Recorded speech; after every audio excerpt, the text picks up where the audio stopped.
Send help. We're not going to make it. That was the last thing the command tent heard before the radio. Died 12 Navy SEALs bleeding out in a valley while an enemy commander laughed on the open channel, ordering his men to kill them slow, so everyone back home could listen. Air support was grounded. Reinforcements were impossible. Every officer in that room had already started writing the letters in their heads. And then a quiet woman nobody had ever noticed, a contractor they dismissed as nothing, set down her cold coffee and said 6 words that would change everything. I can get them out. Alone. Before we go any further, do me a small favor. Subscribe to the channel and stay with this story all the way to the end, because what happens in the next 2 hours will stay with you. And tell me in the comments what city you're watching from right now so I can see just how far this story has traveled. Now let's begin. Nobody in the command tent at Ridgepoint Forward Operating Base was looking at Ava Mercer, and that was exactly how she wanted it. She stood near the back canvas wall with a paper cup of cold coffee in her hands, and she watched. That was the thing about Ava. She watched. The radio on the center table crackled again, and the sound of it made every man in that tent flinch. Ridgepoint, this is Bravo. Actual, we are pinned. I say again, we are pinned, taking fire from 3 sides. The voice broke apart into static and gunfire, and then came back thinner. We got 2 down. We can't move. We can't move. Captain Ryan Cole slammed his hand flat on the table. Bravo, actual, hold position. We are working the problem. Do you copy hold position? There was a long pause, too long. Copy, the voice said finally, and there was something in it now that hadn't been there a minute ago, something that had already started to let go. Holding. Cole straightened up and dragged a hand down his face. He was 44 years old and he had buried men before, and he knew that sound, that surrender in a young man's voice better than he wanted to. He looked around the tent at the faces staring back at him, and he saw the same thing he felt. There was no answer here. Every road on that map led to a funeral. Talk to me, Cole said. Somebody talk to me. What have we got? Lieutenant Daniel Shaw was already shaking his head. Air's grounded, sir. The weather cell is sitting right on top of the valley, and it's not moving for 6, maybe 8 hours. Nothing's flying, not a bird, not a drone, nothing. Then we drive. Sir, the only road in is the same road they used to insert. That's how the enemy knew where to set up. We roll a convoy down that road. We're not sending a rescue. We're sending more bodies for the same grave. Cole's jaw worked. He knew Shaw was right. He hated that Shaw was right. Master Sergeant Ray Coleman leaned over the map, a big man with gray in his stubble and 30 years in his eyes. He tapped the paper with one thick finger. It's a box, Captain. Look at it. They funneled our boys down into the low ground, and then they closed the sides. Whoever set this up knew our people would run for the tree line here. He tapped again. And they were waiting for it. This wasn't luck. This was patience. So what do we do? Coleman looked up, and for a moment the big man didn't have anything. That was the part that scared Cole the most. Coleman always had something. I don't know, sir, Coleman said quietly. I honestly don't. And that was when Ava Mercer set her coffee cup down on the folding table by the wall, and she said in a voice that wasn't loud at all, I can get them out. The tent went still. Every head turned, and then Lieutenant Shaw laughed, one short, ugly bark of a laugh, because the tension had to go somewhere, and it went there. I'm sorry, Shaw said. Who let the contractor in here? Ava didn't answer him. She was looking at the map. Ma'am, Coleman said not unkindly, this is an active operation. You need to step outside. You have 12 men in a valley, Ava said, still looking at the map. And you have about 40 minutes before that number starts going down and doesn't stop. I can get them out, but you're going to have to let me talk. Captain Cole studied her. He'd seen her around the FOB for 3 weeks now. Logistics contractor, the paperwork said. Something to do with equipment tracking. She kept to herself, ate alone, never raised her voice, never caused a problem. He'd honestly forgotten her name twice. Now she was standing in his command tent, telling him she could do what a Tier 1 quick reaction force couldn't, and every instinct he had told him to throw her out. But the radio crackled again, and this time there were no words at all. Just gunfire and a man's voice underneath it praying. Talk, Cole said. Captain, Shaw started. I said talk, Cole snapped. Fast. Aviva stepped up to the table. She didn't reach for the map. She just looked at it, and then she looked at the radio, and then she closed her eyes for a second, and Cole had the strange feeling she was listening to something the rest of them couldn't hear. "Play the last transmission back," she said. "The gunfire. I want to hear the gunfire." Coleman glanced at Cole. Cole nodded. Coleman keyed the recorder and the sound filled the tent, again that awful stuttering roar, and the men flinched a second time, but Ava didn't flinch. She tilted her head. She listened the way a doctor listens to a chest. "There," she said. "Stop. You hear that?" "I hear my men dying," Shaw said. "You hear two heavy weapons," Ava said, and now her voice had changed. It was still quiet, but it had edges now and something underneath it that made Coleman straighten up without meaning to. "Two of them. Cyclic rates too steady for anything handheld. Those are belt-fed, emplaced, and they're not firing at the same time, they're taking turns. One suppresses while the other reloads. Then they swap. That's not a mob of insurgents spraying at shadows. That's fire discipline. That's training." The tent was very quiet now. "Keep going," Cole said. "Whoever's running this, put those two guns up high on opposite sides of the valley angled in." She lifted her hands and made an L with them slow so they could all see it. "Your men are here in the low ground. One gun covers this axis. The other covers this one. Anything that moves out of cover gets caught in the corner where the two fields of fire cross. That's the kill zone. That's why they can't run. Every direction they pick one of those guns already owns it." Coleman was staring at her now. "That's an L-shaped ambush," he said slowly. "That's a textbook L-shaped ambush," Ava said. "And I can tell you something else. Those guns are the whole thing. Take those two positions out and the whole trap comes apart. Everybody else out there is infantry. Riflemen, brave maybe, but ordinary. They're only dangerous because those two guns are pinning your men in place so they can be picked apart. Kill the guns and your SEALs stop being trapped and start being 12 of the most dangerous men on that mountain." For a long moment, nobody said anything. Then Shaw shook his head. "This is insane. Sir, with respect, this is insane. We are not going to build a rescue plan around a logistics clerk who thinks she can hear machine guns like they're a song." "She's right about the L," Coleman said. Shaw turned on him. "What?" "She's right, Dan." Coleman's voice was flat. "I've been staring at this map for 20 minutes, and she just told me the exact shape of it from listening to a recording. She's right about the guns taking turns. I heard it too, and I didn't put it together. She did, in about 6 seconds." Cole looked at Ava. "Say you're right. Say it's two emplaced guns and a crossfire. That still leaves the question of how. Because I can't get an aircraft in there, and I can't get a vehicle in there, and I can't get one more man into that valley without adding to the body count. So how exactly do you get 12 men out of a box that a QRF can't crack?" Ava met his eyes, and Cole would remember later that she didn't hesitate. "I go alone," she said, "on foot, overland, not on the road. I get above the valley on the high ground behind the eastern gun, and I take the guns out one at a time before they know I'm there. Once the guns are down, your team leader pushes his men out to the north tree line. I cover them the whole way. Anybody who tries to stop them, I put down." The silence that followed was a different kind of silence than before. For it had been despair. Now it was disbelief, and underneath the disbelief in one or two faces, something that wasn't quite hope but was pointed in that direction. "You," Shaw said. "Oh, my no. One person, on foot, in this weather, behind enemy lines, against a coordinated ambush force. You're going to walk up there and just turn off the machine guns." "Yes," Ava said, with what I have." "Which is what a clipboard." Ava looked at him for a long moment, and something moved behind her eyes, and then it was gone. "Captain," she said, turning back to Cole, ignoring Shaw completely now. "I'm not asking you to believe me. I'm asking you to make a choice.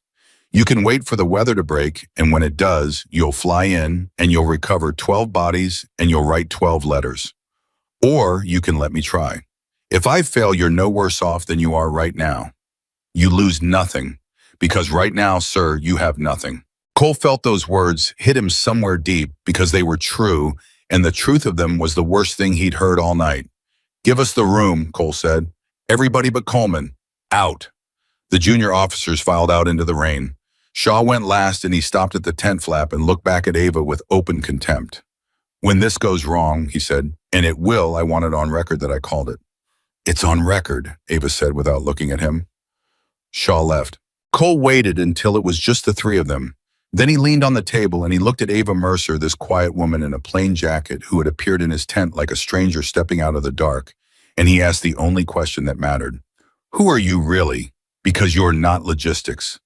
Logistics doesn't hear a firefight and read the enemy's whole plan out of it. So who am I actually talking to? Ava was quiet for a moment. Does it matter? She said. It matters to me because I am about to make a decision that puts 12 of my men's lives in the hands of somebody I can't identify.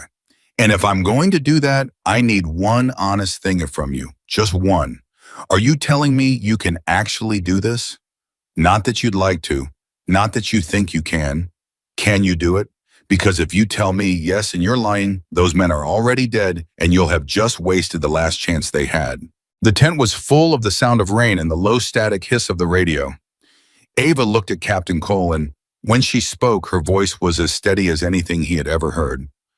I have done it before, she said, more times than I'll ever tell you, and I'm telling you yes. I can do this. I can get your men out, but every second you spend deciding is a second I'm not moving, and up there, seconds are the whole game. Coleman spoke up quietly. Sir, I've been doing this a long time, and I've met exactly two people in my whole career who talked the way she's talking right now. Both of them were the most dangerous human beings I ever stood next to, and both of them told the truth. Cole closed his eyes. He thought about the letters. 12 of them. He thought about knocking on 12 doors. He thought about the sound on the radio, that young man's voice already letting go. He opened his eyes. Do it, he said. God help me, do it. Ava was already moving. I need the frequency your team's on. The encrypted one, the real one, not the open channel the enemy's listening to. Coleman scribbled it on a card and handed it over. You want a comms plan? Call signs? My call sign is Overwatch. That's all they need to know. When they hear that word on the encrypted net, they'll know it's me and not the enemy, because the enemy doesn't have the encrypted net. She was checking a small pack now. One she'd apparently had ready by the wall the whole time, and Cole noticed that for the first time and felt a chill go through him. She'd come into this tent already packed. She'd known. How long to get in position, Cole asked. Overland in this weather, moving careful so I don't get seen 90 minutes. Maybe a little less. They don't have 90 minutes. They do if you keep them calm and keep them in cover and stop them from doing anything stupid. That's your job, Captain. Yours and the Master Sergeant's. You keep those boys still and quiet and alive for 90 minutes, and I'll do the rest. She slung the pack. Tell them exactly this. Tell them Overwatch is coming. Tell them do not break cover, do not try to run, do not do anything until they hear my voice on the encrypted net say the word clear. If they move before that, I can't protect them, and I can't promise anything. Can you make them understand that 12 scared men who think they're about to die? I'll make them understand, Cole said. Ava nodded. She turned toward the tent flap. Mercer, Cole said. Well, she stopped. If you pull this off, he said, I don't care what your file says or doesn't say. I'll stand in front of anybody who asks and tell them what you did. Ava looked back at him, and for just a second, something crossed her face that Cole couldn't name. It might have been gratitude. It might have been sadness. It might have been something older and heavier than either. Don't, she said softly. That's how people like me disappear, Captain, when people start telling the story. And then she pushed through the flap and walked out into the storm, and the canvas fell shut behind her, and she was gone. Coleman let out a long breath. Sir, he said, did we just do the right thing? I have no idea, Cole said. He was staring at the tent flap, still swaying from where she'd passed. I have absolutely no idea. Then he keyed the radio switch to the encrypted net and made himself sound like a man who believed every word he was about to say. Bravo Actual, this is Ridgepoint Actual on the secure channel. Do you copy? A crackle. Then the voice again. The SEAL team leader and Cole knew from his file that this was Chief Petty Officer Jake Harlan, 13 years and a man who had been in worse spots than this and lived, though maybe not many. Ridgepoint Bravo. Actual, we copy secure. Go ahead and make it good, Ridgepoint, because I got men out here doing math on how many rounds they got left, and the math is bad. Cole gripped the edge of the table. Bravo Actual, listen to me carefully. Help is inbound, but it's not what you're expecting, and I need you to trust me. I need you to do exactly what I'm about to tell you, and I need you to make every man on your team do it too. Can you do that for me, Chief? A pause. Depends what it is, Ridge Point. You have an overwatch element coming. One shooter, moving to the high ground behind the enemy positions. Call sign Overwatch. When you hear that call sign on this channel, that's your friendly, that's your lifeline, and you do what they say. Until then, you hold. You do not break cover. You do not run. You wait for the word clear. You copy, a longer pause this time. Ridge Point, Harlan said slowly. Did you just say one shooter? Affirmative, one. You're sending me one person against what's got this pinned down out here. Cole looked at Coleman. Coleman looked back at him. And Cole made a decision about how much to say, and he decided to say all of it because a man about to bet his life deserved the truth.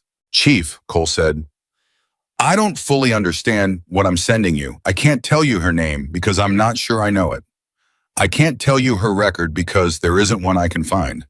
What I can tell you is that she stood in my command tent and listened to your firefight for 6 seconds and told me the exact shape of the ambush you're sitting in down to the 2 machine guns and the L they've got you caught in. And I can tell you that a man I trust more than almost anyone alive looked me in the eye and told me she's the real thing.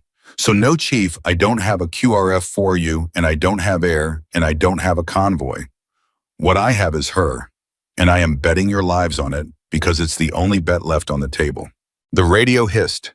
Out in the valley 30 miles away, Jake Harlan crouched behind a broken slab of rock with rain running down the back of his neck and 11 exhausted men around him. And he listened to that, and he made himself believe it because the alternative was to stop believing in anything at all. Copy Ridge Point, Harlan said finally. We'll hold. Tell your Overwatch to hurry. Oh, Then Harlan turned to the man crouched next to him. His second, a young petty officer named Diaz with a bloody bandage around his forearm and eyes that were still steady even now. Pass it down, Harlan said. Everybody holds. Nobody moves. We got somebody coming. Who? Diaz asked. Harlan almost laughed. You're not going to believe me. Try me, Chief. It's been a real believing kind of night. Harlan wiped rain out of his eyes. Command sending one shooter, Overwatch. Says she read the whole ambush off a radio recording. Says she's going to take out both guns and walk us out of here. Diaz stared at him. She? That's what the man said. Diaz looked out at the valley at the 2 hilltops, where the muzzle flashes had been lighting up the dark all night at the ordinary terrible distance between where they were pinned and where they needed to be. Then he looked back at Harlan. One woman, he said. One woman. Chief, with respect, that's the craziest thing I ever heard. I know. You believe it. Harlan was quiet for a second. Then he said, Diaz, 20 minutes ago, I was writing my wife's name in the mud with my finger, so it'd be the last thing I did. So yeah, right now I'll believe in anything that tells me to keep breathing. Pass it down. Nobody moves. We wait for the word clear. Diaz nodded, and he turned, and he began to crawl from man to man in the rain, carrying the strangest promise any of them had ever been given. And one by one, those 11 men heard it and made the same impossible choice their chief had made to bet the last of their hope on a stranger they'd never met. Back at Ridge Point, Captain Cole set down the handset and found that his hands were shaking. Coleman handed him a cup of coffee without a word. Cole took it and didn't drink it. She said 90 minutes, Cole said, and she did. You believe she can do it? Ray, honest answer. Just you and me. Coleman thought about it for a long time.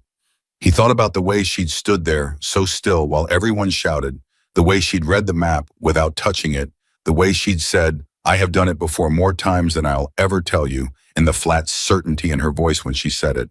I believe, Coleman said slowly, that we just met somebody who's been living a whole life none of us are ever going to know about. And I believe that whatever that life was, it made her into exactly the thing those boys need tonight. Whether that's enough against 2 guns in a coordinated force? He shook his head. I don't know, but I'll tell you what I keep coming back to, sir. What's that? She didn't argue. When Shaw was tearing into her when everybody in that tent thought she was crazy, she didn't get angry. She didn't try to prove herself. She just told us the truth and then she went to do it. Coleman met Cole's eyes. In my experience, the ones who need to convince you are the ones who can't. The ones who can, they already know. And she already knew. Outside, the storm was getting worse. The wind had teeth in it now. And the rain came sideways, and somewhere out in that dark, a woman who told them her name was Ava Mercer was already a mile from the wire and moving fast and low and silent toward a valley full of men who wanted 12 Americans dead. And Cole did the only thing left to a commander who had spent his last option. He stood by the radio and he listened to the open channel where the enemy could be heard now, and then cold voices in a language most of the room didn't speak, and he waited. He waited for the sound of it changing. He waited for the first sign that somewhere out in the black, the thing he'd bet everything on was real. The minutes crawled. The rain drummed on the canvas. And every so often, the open channel would carry that voice, the one the intel section had started calling the Reaper, calm and patient and pleased with itself, giving orders to close the ring a little tighter. And each time Cole heard it, his stomach turned because the man sounded like he had all the time in the world. "He thinks he's already won," Coleman said, listening. "Maybe he has." "No, sir." Coleman shook his head slowly, and there was something almost like a smile pulling at the corner of his mouth, grim and tired and unwilling to give up. "See, that's the thing about a man who thinks he's already won. He stops looking behind him." 30 miles away on a ridge above the valley in the dark and the rain where no drone flew and no eye watched, Ava Mercer reached the high ground behind the eastern gun, and she lowered herself to the wet earth, and she went so still that she became part of it. Below her, she could see the whole shape of it now, exactly as she described it in the tent. The two hilltop positions. The muzzle flashes taking turns, one suppressing while the other reloaded, just like the recording. The cluster of pinned men in the low ground hanging on, and spread across the valley, moving with the confidence of hunters who thought the outcome was already decided. The ordinary rifleman who only mattered because of the two guns. She keyed her radio, once, soft. "Ridgepoint Overwatch, in position." In the command tent, Cole nearly dropped his coffee. He lunged for the handset. "Overwatch Ridgepoint, we copy you're in position. What do you need from us?" "Nothing," Ava said quietly. "I need you to keep your team still for the next 10 minutes, and I need you to not talk to me unless I talk to you first. From here on, I need silence on this net. Can you do that?" "We can do that." "Overwatch." Cole hesitated. "Godspeed." There was a pause, then, very softly, so soft that afterward Cole would wonder if he had imagined it, Ava Mercer said one more thing before she went dark. "There's no such thing," she said. "Just the shot, and the next one, and the one after that. That's all it ever is." And then the net went silent, and Captain Ryan Cole stood in a tent full of men who had run out of options, holding a radio, waiting to find out whether the stranger he'd bet everything on was a miracle or a mistake. He looked at the open channel where the Reaper's voice still murmured, patient, certain, unaware. He looked at Coleman, and he said the only prayer he had left, which was no prayer at all, just 3 quiet words spoken to no one and everyone at once. "Come on, Overwatch." Out on the ridge in the storm, the woman who wasn't supposed to matter settled in behind her position and looked down at the valley where 12 men were waiting to see if they'd live, and where one arrogant man with a radio still believed he'd already won. She breathed out slow and even, the way she'd been taught a lifetime and 100 faces ago. She looked at the first gun, she looked at the second, and in the dark, where no one could see her and no one would ever be able to prove she'd been there at all, Ava Mercer got to work. The first shot did not sound like a gunshot. In the storm with the wind screaming and the rain hammering everything, it was just a flat crack that the valley swallowed almost before it happened. But up on the eastern hilltop, the man behind the machine gun stopped firing. He didn't slump dramatically. He didn't cry out. He simply folded forward over his weapon and went still. And the gun went quiet, and for the first time in 3 hours, one whole side of the L-shaped trap fell silent. Down in the low ground, Chief Jake Harlan noticed it before anyone else did because he had spent the last 3 hours learning the rhythm of those two guns, the way a man learns the sound of his own heartbeat. He knew when the eastern gun fired and when it reloaded and when it handed off to the western one. And now suddenly the eastern gun had missed its turn. "Diaz," Harlan hissed. "The east gun. You hear that?" Diaz lifted his head a fraction of an inch. "I don't hear anything, Chief." "That's what I'm telling you. It stopped." For about 10 seconds, the two of them crouched there in the mud and listened to something they hadn't heard all night, which was the absence of that gun. The western gun kept hammering away its tracers, reaching across the valley, but the crossfire was broken now. The corner of the kill zone that the Eastern gun had owned all night was suddenly empty. And then the encrypted net crackled softly in Harlan's ear, and a woman's voice calm as still water said, "Bravo, actual Overwatch. East gun is down. Do not move yet. There's a second one and I'm working it. Hold your position and keep your men flat. Acknowledge." Harlan pressed his hand to his ear like he could push the voice deeper into his skull, make it more real. "Overwatch Bravo actual, we copy," he whispered. "We copy. We're holding. Just, who are you? Where are you?" "Behind them," Ava said. "That's all that matters. Stay down." The net went quiet again. Diaz was staring at him. Was that her? That was her. She got the East gun. She got the East gun. Diaz let out a breath that shook on its way out, and Harlan saw something come back into the young man's eyes that had been slowly draining it out of them all night. Hope was a dangerous thing to feel in a place like this. It could get a man killed if he let it make him stupid. But it was also the only fuel any of them had left, and right now a stranger on a hilltop had just given them a full tank of it. Up on the ridge, Ava Mercer had already moved. She did not stay where she'd taken the first shot. That was the mistake amateurs made, the mistake that got people killed staying in one place long enough to be found. The moment the Eastern gunner dropped, she was sliding backward off her position, low and quick, repositioning toward a new angle that would give her a clean line on the Western gun on the far hilltop. She had studied both positions from the tense map in her mind, and she had memorized the ground, and now she flowed across it like water, finding the low places, and she made no sound at all. It took her 4 minutes to get where she needed to be. 4 minutes while the Western gun kept firing, while the enemy commander somewhere down in the valley kept giving his patient, confident orders, not yet understanding that half his trap had gone dark. But someone was starting to understand. Down among the enemy fighters, a runner scrambled up the eastern slope to check on the gun that had stopped, and he found the gunner dead over his weapon with a single clean wound and the loader dead beside him and no one else. The runner froze. He looked around in the dark and the rain and saw nothing. No muzzle flash, no attacker, no explanation. He grabbed his own radio and started shouting. Ava heard the tone of the enemy's open channel change, even without understanding every word. She heard the calm break. She heard the first thread of alarm run through it, and she knew her window was closing. She found the Western gun in her sights. The gunner was still firing, still pouring rounds down into the valley, completely unaware that his partner across the way was dead, and that the ridge behind him held the reason. Ava breathed out slow and even. She thought about the 12 men in the low ground. She thought about nothing else. And then the flat crack came again, lost in the storm, and the Western gunner pitched sideways off his weapon, and the second gun fell silent. And the L-shaped trap that had held 12 Navy SEALs helpless for 3 hours simply ceased to exist. The valley went strange and quiet, not silent. There was still the storm, still scattered, rifle fire from the ordinary fighters spread across the ground. But the 2 heavy guns that had been the spine of the whole ambush were gone, and every fighter in that valley could feel it, even if they didn't understand it yet. In the command tent at Ridgepoint, Captain Cole had been standing rigid at the radio for 12 minutes, and when the encrypted net came alive again, he flinched like he'd been touched with a live wire. "Ridgepoint Overwatch. Both guns are down. The ambush is broken. I'm about to move your team. Stand by, Eiston." Coleman, who had been standing beside Cole the whole time with his arms crossed and his jaw set, closed his eyes and let out a long, slow breath. "Both guns," Cole said. "Almuten." He looked at Coleman. "She said both guns." "I heard her, sir. In 12 minutes, 2 emplaced heavy weapons defended positions in a storm on foot alone." Cole shook his head slowly, and there was something almost frightened in his face. "Ray, what did we let walk out of this tent?"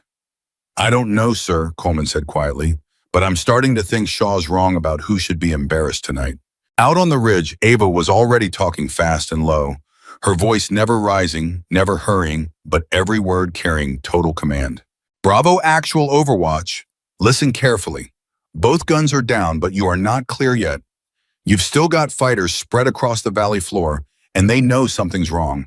In about 60 seconds, they're going to start moving either to run or to consolidate, and I want your team moving before they figure out which. On my mark, I need you to take your men out to the north. Not the tree line you were eyeing before that's still covered. The north toward the finger of high ground. I'll be watching every step. Anything that raises a weapon at you, and put it down before it fires. Do you trust me, Chief?" Harlan looked around at his 11 men, at their faces streaked with mud and rain, at the two wounded ones being held up by their brothers, at the whole exhausted, broken cluster of them, who had spent 3 hours believing they were going to die here. Overwatch, he said. I don't have a choice but to trust you, but I want you to know, whoever you are, if you're lying to us, you're about to watch 12 men die, and I hope to God you can live with it. I've watched men die when I was lying to them, Ava said, and there was something in her voice for just a second, something old and low and heavy before it smoothed back over. That's why I don't do it anymore. Now get your men up, on my mark. 3, 2, 1, move. And Jake Harlan stood up out of cover for the first time in 3 hours, and nothing killed him. He almost couldn't believe it. His whole body was braced for the round that would tear through him, the round that had been waiting all night, and it didn't come. He turned and grabbed the man nearest him and hauled him up, and he started shoving his team north. Moving, and behind him and around him, his SEALs came up out of the mud like men rising from their own graves, and they ran. A fighter to their left saw them and swung his rifle up. He never fired it. There was a crack from the ridge, and he dropped, and the SEALs kept running. Another fighter farther out rose from behind cover and shouted and lifted his weapon. Crack. Down. And still the SEALs kept running, and now they were starting to understand, really understand, that the voice on the radio was real, that there was truly someone up there in the dark watching over every step they took, catching every threat before it could reach them. She's really up there, Diaz gasped as he ran. Chief, she's really up there. She's picking them off. She's... Run, Diaz, Harlan barked. Just run. Thank her later. Down in the valley, the enemy commander finally understood. Ava heard it in his voice before she saw it in his fighters. The open channel, which had been so calm and patient all night, suddenly went sharp and fast and angry. The Reaper had realized his guns were dead and his prey was escaping, and that somewhere in the dark behind his own positions was a single shooter dismantling everything he'd built. And Ava heard the exact moment his confidence turned into something else, something uglier, because a man like that did not accept losing gracefully. She watched his fighters change behavior. They stopped acting like hunters closing a trap and started acting like a force that had just realized it was under attack from an unseen direction.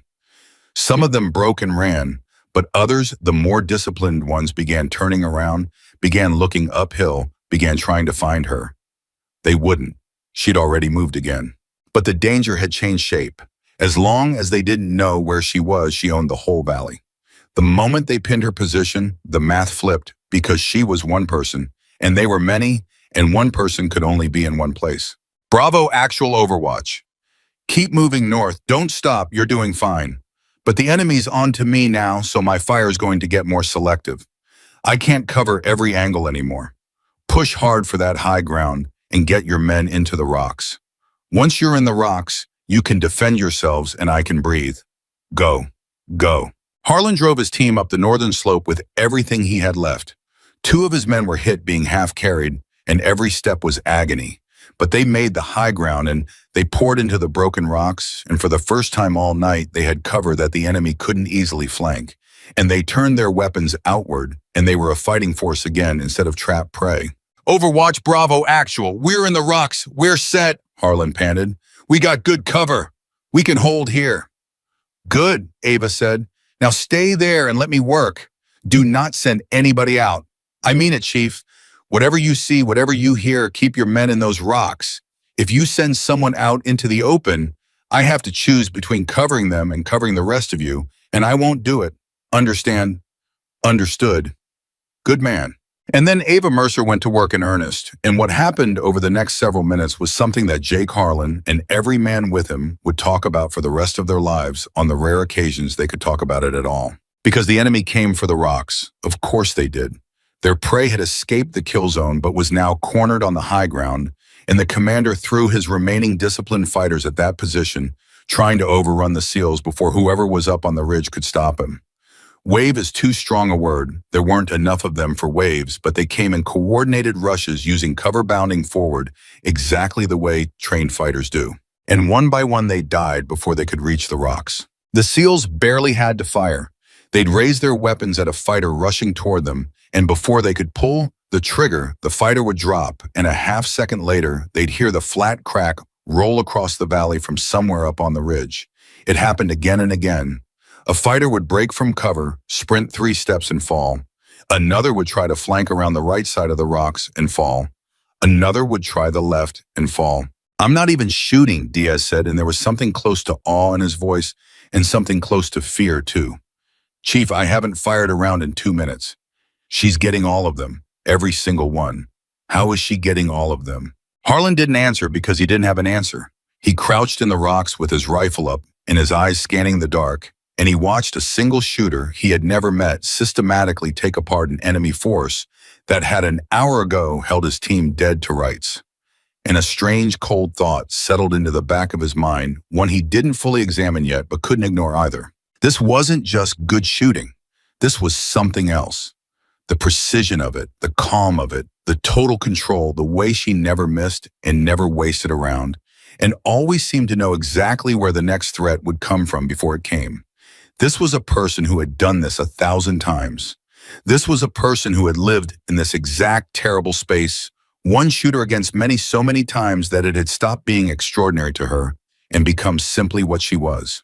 Who does that, Harlan thought? Who becomes that? Up on the ridge, Ava did not think about any of it. She had emptied her mind of everything except the work the way she always did, the way she'd trained herself to across more years and more valleys than she'd ever admit to anyone. There was only the shot and the next one and the one after that. There was the fighter breaking left, and she took him. There was the fighter trying to set up a base of fire behind a fallen log, and she took him before he could get his weapon leveled. There was the runner going for the enemy commander's position, probably to relay orders, and she let him go because he wasn't a threat to the SEALs and every round mattered. She counted. She always counted. It was a habit older than she could remember, a way of imposing order on chaos, a way of keeping one small part of her mind separate from what her hands were doing. 12, 13, 14. The enemy commander understood now that he could not overrun the rocks. Every fighter he sent died before reaching them. So he changed his plan, and Ava heard the change in his voice on the open channel, and her stomach tightened, because a smart enemy was always more dangerous than a brave one, and this one was both. He stopped attacking the rocks. Instead, he began pulling his fighters back and turning them fully around on all of them, everything he had left, and he sent them uphill toward the ridge. He decided the shooter was the real threat, the only threat, and if he killed the shooter, the SEALs in the rocks would be trapped again with no one to protect them. It was the correct decision. It was exactly what Ava would have done in his place. And it meant that now the enemy was coming for her. "Bravo, actual Overwatch." Her voice was still calm, but faster now, tighter. "The enemy's disengaged from your position. They're all coming for me now. That's good news for you and bad news for me. You're going to lose contact with my fire for a while. Do not, I repeat, do not come out of those rocks to help me. You'd never find me in time, and you'd only die in the open. You hold that high ground and you keep your men alive. That's the mission. Do you copy?" "Overwatch negative," Harlan said immediately, and there was steel in his voice, now the old iron of a man who did not leave people behind. "You are not doing this alone. You just saved 12 men. We are not going to sit in a hole and listen to you die. Give me your position and let me send—" "Chief," her voice cut through his quiet and absolute. "Listen to me. If you come out of those rocks, you will die and you will not save me, and everything I just did will have been for nothing. I did not take out 2 machine guns and a valley full of fighters so you could throw your men away trying to be heroes. You have a wife. I heard it in your voice earlier when you thought you were dying. You have people who need you to come home. So you are going to stay in those rocks, and you are going to let me do what I'm good at, and you are going to trust that I've been in worse spots than this and walked out of every one of them. Can you give me that? Please." The word please undid him a little. It was the only time all night her voice had cracked even slightly, the only time she'd let a single human seam show, and it hit Harlan harder than any command could have. "Copy, Overwatch," he said, and his voice was rough. "We'll hold, but you walk out of that valley. You hear me? You walk out. That's an order, and I don't care that I've got no right to give you one." There was a pause, and then softly, almost warmly, Ava said, "I'll do my best, Chief." And the net went dark, and Jake Harlan crouched in the rocks with his men and had to sit there and listen while somewhere out in the storm, a woman he'd never met faced down everything the enemy had left alone. What followed was the longest 10 minutes of Harlan's life, and he'd had some long ones. They couldn't see her. They could only hear it. The flat crack of her shots rolling down off the ridge again and again, spaced out with a terrible steady rhythm. And between the shots, the enemy's own fire, the chatter of their rifles as they pushed uphill toward the source, trying to pin her, trying to flush her, trying to find the ghost that was killing them one at a time in the dark. Every time Harlan heard a burst of enemy fire, his gut clenched because he thought, this is it, they got her. And then a moment later would come her flat crack again from a slightly different place than before, and he'd realize she'd already moved. She was still alive. She was still working. She never stayed put. Every shot came from a new position. The enemy would concentrate their fire on where the last shot had come from, and she was already gone, already somewhere else, already dropping the next one. She keeps moving, Diaz breathed, tracking it by sound. Every shot, different spot. They can't find her. Chief, they can't find her. She's like a ghost. I know, Harlan said. I know. Just pray, Diaz. That's all we can do for her now. Pray. Up on the ridge, Ava was not thinking about prayer. She was thinking about the ground and the geometry and the number of fighters left and the fact that her window of total control had closed, and she was now in a real fight, moving and shooting, using the terrain and the dark and the storm, the way she'd been taught to across a lifetime, 15, 16, 17. She wasn't in danger yet. Not real danger, because the enemy still couldn't fix her position, and as long as they couldn't fix her, she could dance in the dark forever. But she could feel the fight tightening. The commander was smart. He'd stopped throwing his fighters at her in a mob and had started using them methodically, some laying down, suppressing fire to make her keep her head down, while others advanced, trying to close the distance, trying to get close enough that her long-range advantage disappeared, and it became a knife fight in the dark where numbers won. She needed to end it before it got there. She needed to take the commander. She'd been listening to his voice all night, and now she started using it. Every time he transmitted, he gave away a little bit about where he was, not his exact position, but a direction, a general area. She built a picture. She narrowed it down, and she began to move not away from the enemy now, but toward them, toward the center of the picture, toward the man whose voice had been so calm and patient all night and was now growing ragged with fury and disbelief. 18, 19, 20. Two more fighters between her and the commander. She took them both, one after the other, so fast that the second one didn't even have time to react to the first one falling. And then she was there close enough, and she saw him. He was crouched behind a rock with his radio gesturing, shouting into it, sending men to their deaths in a valley he'd been so sure he owned. The Reaper, the man who had wanted 12 Americans to bleed slow on an open channel so their command could listen. The man who had smiled into the storm and said no mercy. Ava settled her breathing. She looked at him down the length of everything she was. And then, because some old part of her needed him to know, because there was a small, hard core of her that had spent a whole life doing this to men exactly like him and would not let this one die comfortable in his confusion, she keyed her radio to the enemy's open frequency, the one he'd been broadcasting his cruelty on all night, and she said in his own language 4 quiet words that meant, look behind you. She saw him freeze. She saw him understand. She saw him start to turn. 21. He never finished the turn. The Reaper folded over his radio and went still, and the open channel that had carried his voice all night went silent, and across the valley, his surviving fighters heard that silence and understood what it meant, and whatever fight was left in them drained out into the mud. There were only a handful of them now anyway, the disciplined corps gone, and without the commander, and without the guns, and with a ghost still killing them from the dark, they did the only thing left to do. They ran. Ava took 2 more as they fled, the 2 who ran toward the rocks instead of away, because she would not let a single one of them reach the seals even in retreat. 22, 23. The last 2 she let go. They were running north and west, away from everything, no longer a threat to anyone.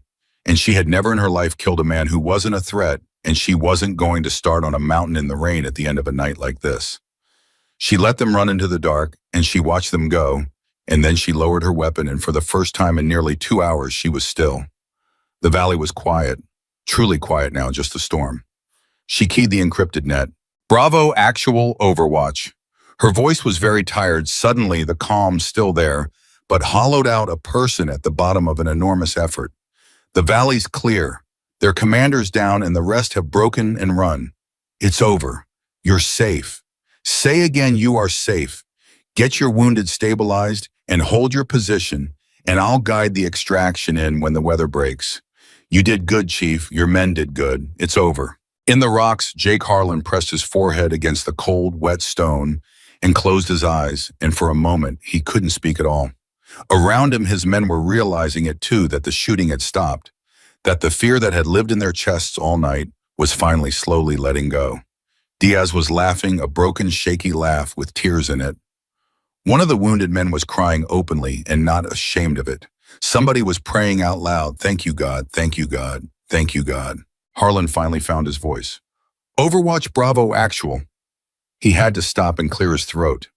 I don't have words. There aren't words for what you just did. You want to tell me how one person does what you just did, because I've been doing this 13 years and I never saw anything like it. Not close, not even close. There was a long pause on the net. You don't want to know, Chief, Ava said quietly. You really don't. Just take your men home. That's the only part that matters. I want to meet you, Harlan said. When this is done, I want to shake your hand and I want to look you in the eye and I want to say thank you like a man ought to. You give me that much. After what you did tonight, you owe me a face. Another pause. Longer this time. Okay, bow, Ava said finally, and something in the way she said it, some reluctance, some old wariness, made Harlan's cold thought from earlier stir again in the back of his mind. Who becomes that? Who does this 1,000 times until it's just what they are? Okay, Chief, when it's done, you'll get your face. 30 miles away in the command tent at Ridgepoint, Captain Cole and Master Sergeant Coleman stood at the radio and listened to all of it, and neither of them had said a word in 10 minutes because there was nothing to say. They had sent one person out into the storm against everything, and that one person had just done something that Cole knew with total certainty he would never fully be able to put in a report because no one who read it would believe it. 25, Coleman said finally very quietly. He'd been keeping his own count, listening to the shots. Sir, I counted 25, give or take. 2 machine gun crews, all their spotters, their radio men, a whole coordinated force, and their commander. 1 shooter, under 2 hours, in this. Cole didn't answer. He was staring at the radio like it might explain something. Sir, Coleman said, who is she? I don't know, Cole said, and then slowly, but I'm going to find out, because a person doesn't just appear on my FOB doing logistics paperwork with a skill set like that. Nobody becomes what we just heard by accident, Ray. That was a whole life. That was somebody who spent 20 years learning to do exactly what she just did, and then somehow ended up standing in the back of my tent holding a cup of cold coffee where nobody would look at her twice. And I want to know why. I want to know who trained her and who she worked for, and why there's a person walking around this base who can do that and nobody knew. Coleman was quiet for a moment. Then he said, maybe that's the answer, sir. What is, maybe nobody's supposed to know. Maybe that's the whole point of her. People like that, the real ones, the ones this good, they don't exist on paper. They can't. It's the job. The whole job is that you were never there. He looked at Cole. We're going to pull her file, and I'll bet you right now, sir, I'll bet you anything you want, that file's going to tell us nothing. No record, no history, nothing before she showed up. Because whoever she really is, she was built to be exactly the thing that just walked into that valley and out the other side and disappeared into the dark like she was never there at all. Cole looked at him for a long moment, and out in the storm, somewhere on a ridge, above a valley full of the dead, Ava Mercer slung her weapon over her shoulder and looked down one last time at the 12 men she'd saved and began the long walk back through the rain alone, exactly the way she'd come. The walk back took Ava Mercer almost 2 hours, and she made every step of it alone, and she wanted it that way. There was a thing that happened to her after the work, a hollowing out, a coming down from the cold place she went to when she did what she did, and she had learned a long time ago that no one should see her in that hour. So she moved through the storm in silence, and she let the rain wash the valley off of her, and by the time the lights of Ridgepoint appeared through the trees, she had put herself back together on the outside, even if the inside took longer. But the extraction had beaten her home. The weather had broken just before dawn, exactly as she'd predicted, and the birds had gone in and pulled the SEAL team out of the rocks and flown them back to base. And so when Ava walked out of the tree line and back through the wire, tired and soaked and wanting nothing but a dark corner to be alone in, she walked straight into the one thing she'd been avoiding her whole life. She walked into being seen. Because word had spread. Of course it had. 12 men had gone into a valley and come out alive, and every one of them had a story to tell, and the story was already moving through Ridge Point like fire through dry grass. The Overwatch, the ghost on the ridge, the single shooter who'd broken an ambush that should have killed them all. And as Ava came through the wire in the gray light of morning, she saw men turning to look at her, men she'd never spoken to. Men who a day ago wouldn't have known she existed, and now they were looking at her the way you look at something you can't quite believe is real. She kept her head down. She kept walking. She wanted her rack in darkness and to be no one again. She didn't get it. Chief Jake Harlan was waiting for her. He was standing outside the medical tent where his wounded were being treated, and he'd clearly been standing there a while watching the tree line waiting, because the second she came through the wire, he pushed off the wall and started toward her, and there was no avoiding him, no melting away, nothing to do but stop and let him come. He stopped a few feet in front of her. He was a big man worn down by the night, one side of his face crusted with dried blood from a graze he hadn't bothered to have looked at. And he stood there and he looked at her, this quiet, soaked woman who didn't look like anything at all. And Ava watched him try to make her match the thing he'd heard on the radio and fail. "You're Overwatch," he said. It wasn't a question.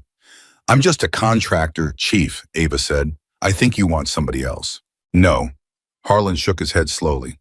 "No, I know that voice. I listened to that voice for 2 hours while it kept me and my men alive. I'd know it anywhere for the rest of my life. It's you." He kept looking at her, searching her face. "I don't understand it, but it's you." Ava didn't say anything. There was nothing to say that wouldn't make it worse. "I owe you my life," Harlan said, and his voice, which had been so steady, thickened suddenly. "Every man in that tent owes you his life. 12 of us. 12. You know what that means? 12 men go home now. 12 families. I got a wife, Diaz my second. He's got a little girl, 3 years old. She's going to see her daddy again because of you. And I don't even..." He stopped and pressed his lips together and got himself back under control. "I don't even know your name. Your real one." "Ava," she said after a moment. It cost her something to give it. "Ava Mercer." "Is that real?" She almost smiled. "It's real enough."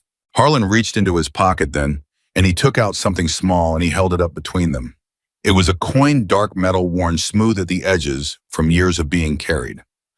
A SEAL legacy coin, the kind that passed from a warrior's hand to the hand of someone who'd proven themselves worthy of the brotherhood, the kind that was never given lightly and never given to an outsider ever. "I want you to have this," Harlan said.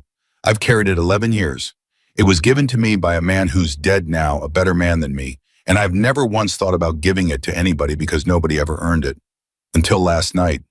He held it out. "You earned it, so take it, please." Ava looked at the coin and something crossed her face, something complicated and old, and for a moment Harlan thought she was going to reach for it, but she didn't. "I can't take that, Chief," she said quietly. "Why not?" "Because it means something. It means you belong to something, a team, a brotherhood. Men who bled next to each other and earned the right to call each other family." She shook her head. "I don't belong to any team. I never have. I'm not what you think I am, and I'm not one of you, and if you give me that coin, you're giving it to the wrong person. Give it to somebody who'll be there tomorrow. I won't be." "You were there last night," Harlan said. "You were more there than anybody. When command failed and the air was grounded and the whole world had written us off, you were the one who walked out into that storm. That's what the coin means, Ava. Not the paperwork, not the team. It means when it all fell apart, you stepped out of the dark and you kept our men alive. You did that. Tonight, whether you wanted or not, whether you belonged to anybody or not, you were one of us."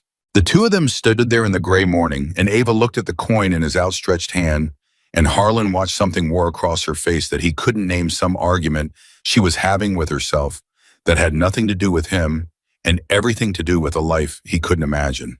And then slowly she reached out and took the coin. She closed her fingers around it. She looked at it for a long moment. And when she looked back up at Harlan, there was something in her eyes that hadn't been there before. Something raw, something that in anyone else he might have called grief. "Thank you," she said quietly. "I'll keep it. But I need you to do something for me in return, Chief. I need you to forget you ever met me. I need you and your men to go home and hug your wives and hold your daughters and live good long lives. And I need you to never ever tell this story with my name in it. Can you do that? Can you give me that, Ava? Please, Jake." And it was the first time she'd used his name, and it stopped him cold. "You don't understand what I am or where I come from, and it's better for you if you never do. People like me, we only stay alive by staying invisible. The moment there's a name and a face and a story, that's the moment it all comes apart. So please, let me be the ghost. Let me be the thing nobody can prove was ever there. It's the only way this ends well for both of us." Harlan looked at her for a long, long moment, and whatever he saw in her face, it convinced him because slowly he nodded. "Okay," he said. "Okay, you got it. As far as anybody official ever hears, there was no shooter. We fought our way out. That's the story." He paused. "But my men are going to know the truth. They're going to know for the rest of their lives that a woman named Ava walked into that valley and saved every one of them. I can't take that from them, and I won't. That truth belongs to them." "That's fair," Ava said softly. "That much is fair." And then, because she couldn't stand to be seen a moment longer, she gave him one small nod, and she stepped around him, and she walked away toward the far end of the base, toward the shadows, toward being no one again. Harlan watched her go, and he stood there holding the empty air where his coin had been, and he had the strangest feeling that he'd just spoken to someone who was already halfway gone and already fading, already becoming a story that no one would believe. But if Ava thought that giving Harlan her name and taking his coin was the end of it, she was wrong. Because 200 yards away in the command tent, Captain Ryan Cole had already started pulling on the thread that would unravel everything. It was just after 8 in the morning when Cole sat down at the secure terminal with Coleman standing behind him and typed in the name. Ava Mercer, contractor, logistics. He pulled her personnel file, the one that had gotten her onto Ridgepoint in the first place, the one that HR and security had both signed off on, and he started to read. And within about 90 seconds, he knew something was very wrong. "Ray," he said, "come look at this." Coleman leaned over his shoulder. "Read it," Cole said. "Read the whole thing and tell me what you see." Coleman read it. It was a complete file on its face. Name, date of birth, social security number, contracting company, background check, references, clearance level, everything a file was supposed to have. It looked at a glance exactly like the thousands of other contractor files Coleman had seen in 30 years. "Looks normal, sir," Coleman said slowly. "What am I missing?" "Look closer. The references. Call 1. Coleman looked. There were 3 professional references, listed 3 names with phone numbers and titles at previous employers. He picked up the secure phone and dialed the first one. It rang twice, and then a recording told him the number was not in service. He dialed the second. Same recording. Not in service. He dialed the third, and this time it rang and rang and rang, and no one ever answered. Coleman set the phone down slowly. "None of them are real," Cole said. "I already tried. The companies she supposedly worked for before this, 2 of them don't exist.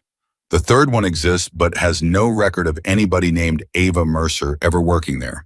The background check is stamped complete and approved, but when I try to pull the actual investigation file, the one with the details, there's nothing there. Just the stamp, just the approval, like somebody approved a check that was never actually done." Coleman felt something cold move down his spine. "Sir, that's not a sloppy file. A sloppy file has gaps. This file's the opposite. This file is complete. It's got everything it's supposed to have, all the right boxes checked, all the right stamps. Somebody built this.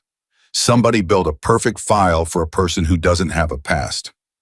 "That's exactly what I think," Cole said, "and it gets stranger. Watch this." He typed for a moment, pulling up the clearance record. Ava Mercer's file listed her as holding a standard secret clearance appropriate for a logistics contractor. Nothing unusual. But Cole ran a deeper query, the kind that most people didn't have the access to, run cross-referencing her identifiers against the classified clearance databases at a level above what her file claimed. And the query came back with an anomaly. "There," Cole said. "You see it." Coleman leaned in and read it, and his face changed. "Sir, that says It says her identifiers are associated with a clearance level that is above what I'm cleared to even see the name of, Cole said quietly. Her file says secret, but the deep query says there's another record, a real one buried somewhere I can't reach at a classification so high that when I ask about it, the system won't even tell me what it is. It just tells me to stop asking and refers me to an office I've never heard of. The two men sat in silence for a moment. So the logistics contractor, Coleman said slowly, the quiet woman drinking cold coffee in the back of the tent, the one Shaw wanted to throw out, is actually somebody with a classification level so high that our base commander isn't even allowed to know it exists. That's what it looks like. Then what the hell is she doing here, sir? Pushing paper, tracking equipment. Why would somebody like that be hiding on a forward operating base, doing a job a 19-year-old could do? And that was the question, wasn't it? That was the question Cole couldn't stop turning over. Because there were only a few reasons a person like that ended up somewhere like this, and none of them were good. And all of them meant that Ava Mercer was a great deal more than she appeared, and possibly a great deal more dangerous. Maybe she's hiding, Cole said, from something or someone. Or maybe she's here on purpose, Coleman said. Maybe somebody put her here, watching something, watching someone. And last night just happened to be the night she couldn't stay invisible anymore. Cole leaned back in his chair and rubbed his eyes. He hadn't slept, none of them had. And now on top of everything, he had a ghost on his base with a manufactured past and a clearance he couldn't see a woman who'd killed 25 enemy fighters in under 2 hours and then walk back through the wire like she'd been out for a stroll. I have to report this, Cole said. The action last night. I have to write it up. And I don't know how, because if I tell the truth that a single unarmed-looking contractor broke a Tier 1 ambush and killed 24 fighters, nobody believes me. And they start asking questions, and those questions lead straight to her, and I've got a bad feeling that's exactly what she doesn't want. So don't write the truth, Coleman said quietly. Cole looked at him. I mean it, sir. Harlan already came to me this morning before you were up. He told me his team fought their way out, said they took the machine gun nest themselves in the confusion of the storm, said it was a hard fight and they got lucky. He looked me dead in the eye and told me that story, and I knew it was a lie, and he knew I knew, and neither one of us said so. Coleman paused. He's protecting her, sir. And I think maybe we should too, because whoever she is, whatever she is, she walked out into that storm when nobody made her, when she could have stood in the back of that tent and let those boys die, and nobody would have ever known she could have stopped it. She didn't do that. She went. And a person who does that, sir, I don't much care what her file says or doesn't say. I care what she did. Cole was quiet for a long time. You're saying we bury it. I'm saying we protect the 12 men who came home and the one person who brought them home. I'm saying we write a report that's true enough to pass and quiet enough to keep her invisible. And I'm saying we let her be whatever she needs to be because she earned that much last night and then some. And Cole might have agreed. He was already halfway to agreeing. But before he could say so, the tent flap opened and Lieutenant Shaw walked in, and the look on Shaw's face told them both that the situation had just gotten more complicated. Sir, Shaw said, you need to know something, and you're not going to like it. What is it, Dan? I've been asking around this morning about last night, about her. Shaw's jaw was tight. He'd spent the night being wrong in front of everyone, and it had not made him gracious. It had made him sharp and defensive and determined to find something to be right about. And I found something. Word came through the intel section about an hour ago. The enemy force we hit last night, the one she took apart. It wasn't a local insurgent cell. Intel's still piecing it together, but the commander, the one they were calling the Reaper, he wasn't some regional warlord. He was connected to something bigger, something organized, something that operates across borders and has resources and reach that a local cell could never have. Cole frowned. Meaning what? Meaning Shaw said that whoever these people are, they're going to notice that their coordinated ambush got dismantled by a single shooter. They're going to want to know who did it. And organizations like that, sir, they don't forget and they don't let things go. Somebody just made themselves a very serious enemy. And that somebody is sitting on our base right now under a fake name. And if these people ever figure out who she is, he didn't finish. He didn't have to. And it was in that moment, standing in the command tent in the gray light of morning, that the truth of what had happened last night began to shift and deepen for all three of them. Because it wasn't just a rescue anymore. It wasn't just a ghost and a coin and a story to bury. Ava Mercer had walked into that valley and killed the commander of something powerful and patient and far-reaching, something that now had every reason in the world to hunt her. And she'd done it to save 12 men she'd never met. She knew, Cole said slowly. The realization landed on him with real weight. She had to have known who they were. A person with her skills, her background, whatever it is, she doesn't miss something like that. She would have recognized the tactics, the discipline, the organization. She knew exactly who she was going up against out there. She knew what it would mean. She knew that killing that commander would paint a target on her back that might never come off. And she went anyway, Coleman said quietly. And she went anyway, Cole repeated. The three men stood in silence. Even Shaw, who had wanted so badly to be right, who had wanted to walk in here and prove that the contractor was a problem, found that the thing he'd discovered didn't feel like a victory at all. It felt like something heavier. Because he'd walked in expecting to expose a fraud, and instead he'd uncovered the true measure of what she'd sacrificed. She could have stayed invisible, Shaw said almost to himself. She could have stood in the back of this tent and kept her secret and let those men die, and nobody would ever have known she could have saved them. Her cover would have been perfectly intact. She'd have been safe, and instead she blew the whole thing, gave up years of hiding, made herself a target for people who will never stop hunting her, all to save 12 strangers. He shook his head slowly. God, I called her insane. I called it insanity. And she just quietly went and did the bravest thing I've ever seen a human being do, and I stood here and mocked her for it.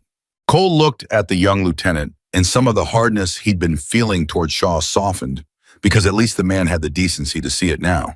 We all missed it, Dan, Cole said. Every one of us. We looked right at her for 3 weeks and saw nothing. That was the point. That was the whole point of her. He stood up. Come on, all three of us.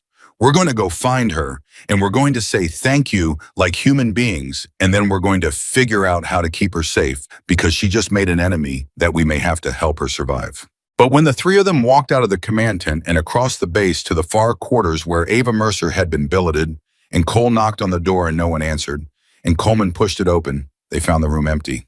The rack was made. The small space was spotless. There was no gear, no bag, no sign that anyone had ever lived there at all. It was as if the room had been waiting empty the whole time, as if the woman who had stayed in it for 3 weeks had been a rumor and nothing more. She was gone. On the bare mattress in the center, placed carefully where it couldn't be missed, was a single object. It was the coin, Harlan's coin, the Seal Legacy coin she'd taken from his hand 2 hours earlier, with something like grief in her eyes. Cole picked it up slowly and turned it over in his fingers. She gave it back, Coleman said quietly. She took it so as not to insult him. And then she gave it back because she meant what she said. She doesn't belong to any team. When did she leave? Cole asked. How there's no transport off this base except the birds, and the birds are all accounted for. Nobody signed her out, nobody saw her go. How does a person vanish off a secured forward operating base in the mountains? No one had an answer. And it was Shaw standing in the doorway of that empty, spotless room who said the thing they were all thinking, the thing that made the hair stand up on the back of Cole's neck. The same way she appeared, sir, Shaw said quietly. Nobody saw her come either. We just looked up one day and she was here doing paperwork being nobody. And now we've looked up and she's gone. Maybe that's what she is.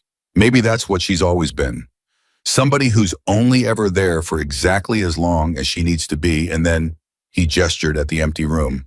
And then it's like she was never there at all. Cole closed his hand around the coin. Outside, the sun was climbing over the mountains, burning off the last of the storm, and somewhere out beyond the wire, moving through country that no aircraft was watching, and no sensor could track a woman with no past and a manufactured name and a life no one would ever know, was already miles away and getting farther, carrying nothing but the weight of what she'd done and the certainty that she could never stop moving. And back in the empty room, 3 men stood around a bare mattress and a single coin and understood that they had been part of something they would never be able to explain and never be able to prove and never be able to forget. For 6 days, Ava Mercer was a ghost again, and for 6 days, Captain Ryan Cole could not let it go. He should have. Every rational part of him said so. The men were home. The mission, however strange, had ended in the best outcome anyone could have imagined. The smart thing, the safe thing, was to write the quiet report that kept her invisible, let the whole impossible night fade into rumor, and move on. But Cole couldn't do it, because a thing had lodged in him that morning in the empty room, and it wouldn't come loose, and it kept him up at night. A woman had walked into a storm to save 12 strangers, made herself the enemy of something powerful and patient, and then vanished, carrying all of that alone. And Cole couldn't stop thinking that somebody somewhere ought to at least know who she was, ought to at least be able to say her name. So on the sixth day, he did something he probably shouldn't have. He picked up the secure phone and he called the office, the one the deep query had referred him to, the one at the classification level he wasn't supposed to be able to see. It took most of the day to get through. He was bounced between 3 different numbers, put on hold for over an hour, made to state his identity and his clearance and his reason for calling more times than he could count. But Cole was stubborn, and he was a base commander, and eventually a voice came on the line that was different from the others. Older, quieter, a voice that didn't waste words. "This is a number you're not supposed to have, Captain," the voice said. "I'd like to know how you got it." "A deep clearance query referred me here," Cole said. "6 days ago, I ran a check on a contractor who was billeted on my base, Ava Mercer. The system told me to contact this office." There was a long silence on the line, long enough that Cole thought the call might have dropped. "Say that name again," the voice said finally, and something had changed in it. The disinterest was gone. It had gone very still and very focused, the way a man goes still when he hears something he was not expecting to ever hear again. "Ava Mercer," Cole said. "She was on my base for 3 weeks doing logistics work. 6 days ago, there was an incident. A SEAL team got trapped in a valley and she got them out alone, and then she disappeared. I've been trying to find out who she really is because her file is fabricated top to bottom, and the clearance query pointed me to you." The silence this time was even longer. "Captain," the voice said, "I need you to listen to me very carefully. What did you say her name was exactly?" "The full name." "Ava Mercer." "That's not her name." Cole's grip tightened on the phone. "Then what is—" "It doesn't matter what her name is. What matters is that you've just told me something that isn't possible." The voice paused. "The woman you're describing, the woman who did what you're describing on the date you're describing, Captain, that woman is dead. She has been dead for 4 years. I was at the memorial. I helped carry the casket, so I need you to understand how serious I am when I tell you that you are either mistaken or something is very, very wrong." Cole sat down slowly in his chair. "She's not dead," he said. "I stood 2 feet from her. I heard her voice. My master sergeant talked to her. Whole command staff saw her. A SEAL chief shook her hand. She was as alive as I am. Whoever you buried 4 years ago, sir, it wasn't her because she was on my base 6 days ago and she saved 12 of my men." The line was quiet, and when the voice came back, it was lower, and there was something in it that Cole had not heard from anyone in this whole strange affair. There was fear. "Then I'm going to have to come see you," the voice said, "in person. Because if what you're saying is true, then a lot of people who thought they were safe are about to find out they're not. Say nothing to anyone. Pull that file offline. And do not under any circumstances mention her name on any channel that isn't secure. I'll be there tomorrow." The line went dead. Cole sat with the phone in his hand for a long time. The man who came the next day was older than his voice had sounded, with gray hair, cut close, and a face that had spent decades learning to give nothing away. He didn't give a name, and Cole didn't ask for one. He came alone in civilian clothes with a single locked case, and he asked to speak with Cole and Coleman and no one else in a room with no windows and no recording devices. And once the door was closed and the 3 of them were alone, the old man set his case on the table and looked at the 2 soldiers for a long moment before he spoke. "What I'm about to tell you," he said, "is going to stay in this room. Not because I'm ordering you to keep it secret, though I am. Because once you understand what she is, you'll want to keep it secret too, for her sake. Do you understand?" Cole and Coleman nodded. The old man opened the case. He took out a photograph and slid it across the table. It was a younger woman in uniform with an expression that Cole recognized instantly, even though the face was younger and the eyes were less tired. It was her. It was Ava. "Her name," the old man said, "the real one. I'm not going to tell you because it's safer for everyone if it dies with the people who already know it. But she was real. She was one of ours. She came out of a program that officially doesn't exist, that has never existed, that will deny existing if either of you ever breathe a word about it. We took people, a very small number of people, who had a certain rare combination of traits: the stillness, the patience, the ability to go to a cold place inside themselves and do the work and come back. And we made them into something the world isn't supposed to know is possible. Single operators sent alone into places where a whole team couldn't go to do things that changed outcomes without anyone ever knowing a hand had touched them. Coleman let out a slow breath. So she's a legend, a real one. She was the best we ever made, the old man said simply. Not one of the best, the best. In 15 years, she went into more impossible places and came out of more of them than anyone in the program's history. The valley your men were trapped in the ambush, she broke the 25 fighters she put down in under 2 hours. He shook his head. For most operators, that would be the mission of a lifetime. For her, it was a Tuesday. That was who she was. That was what she could do. Then why is she supposed to be dead? Cole asked. And the old man's face changed. The professional blankness cracked just slightly, and underneath it, Cole saw something that looked like grief and guilt in a very old anger. Because 4 years ago, the old man said, we betrayed her. The room was silent.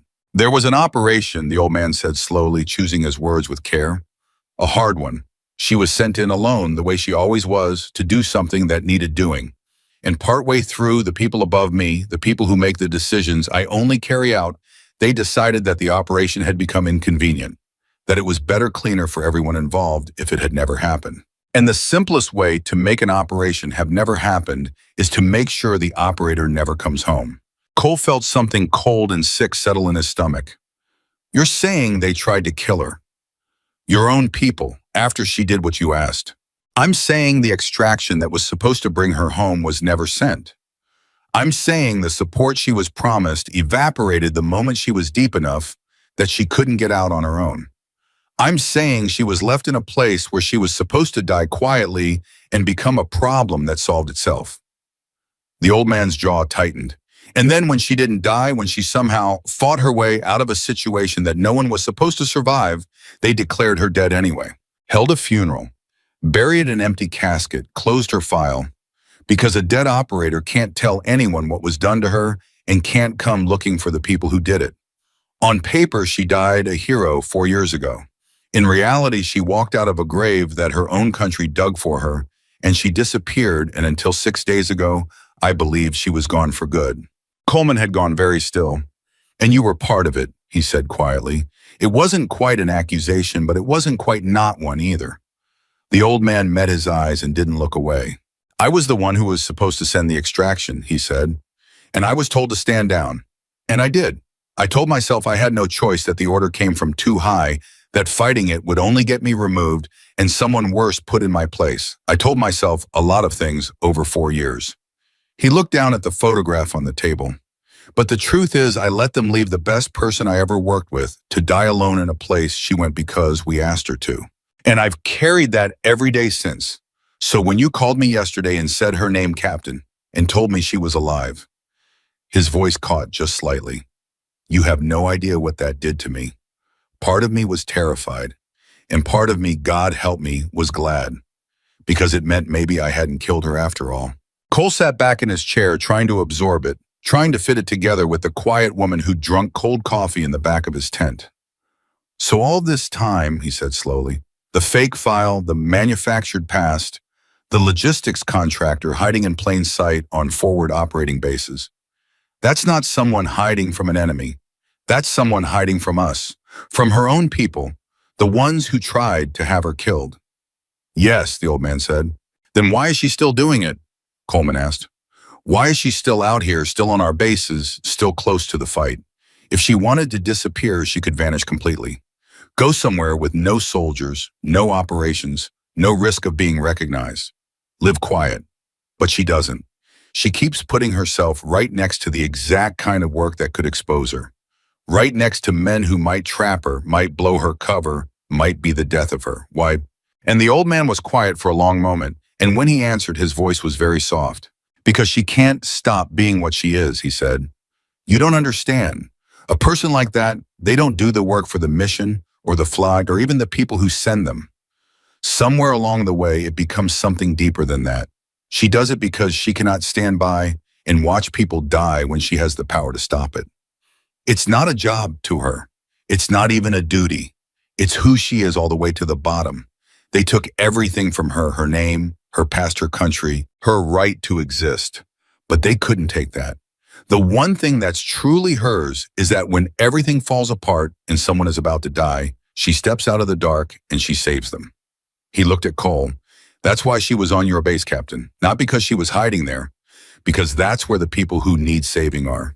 She stays close to the fight because that's the only part of herself they couldn't kill. The three men sat with that in silence for a while. So what happens now? Cole finally asked. You know she's alive. That means the people who wanted her dead can find out too. Are they going to come looking?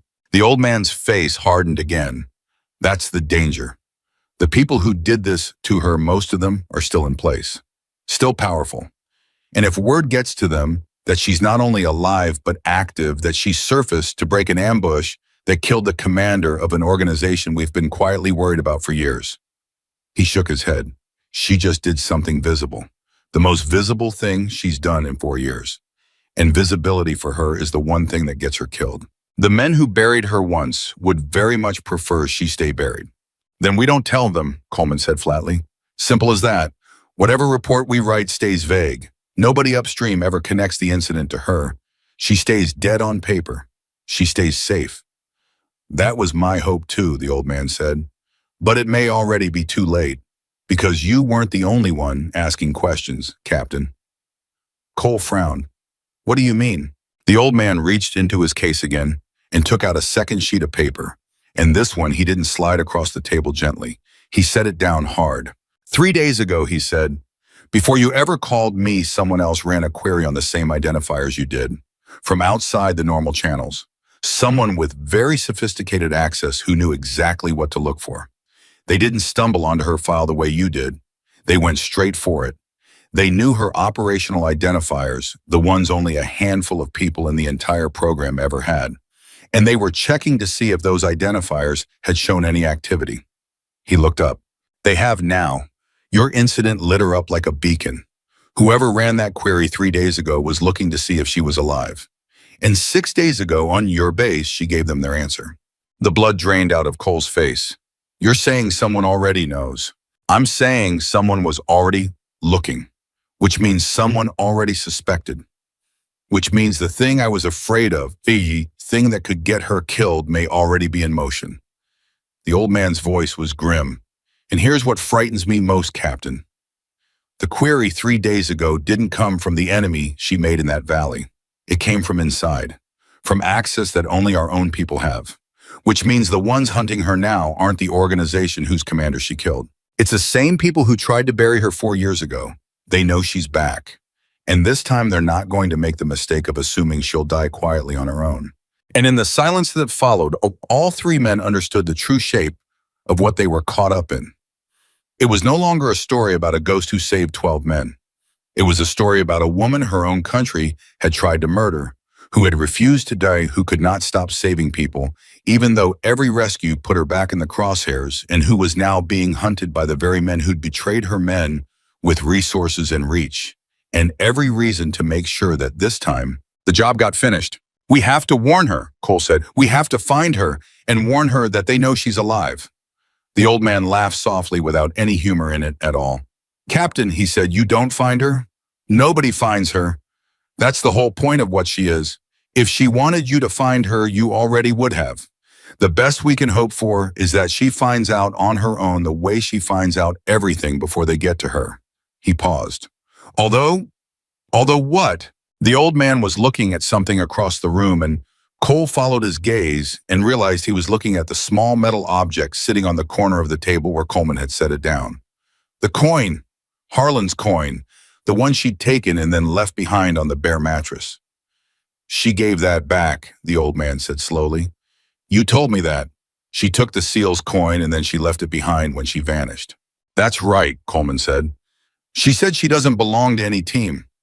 The old man stood up and walked over to the coin, and he picked it up and he turned it over in his fingers the way Cole had that first morning, and something moved across his weathered face.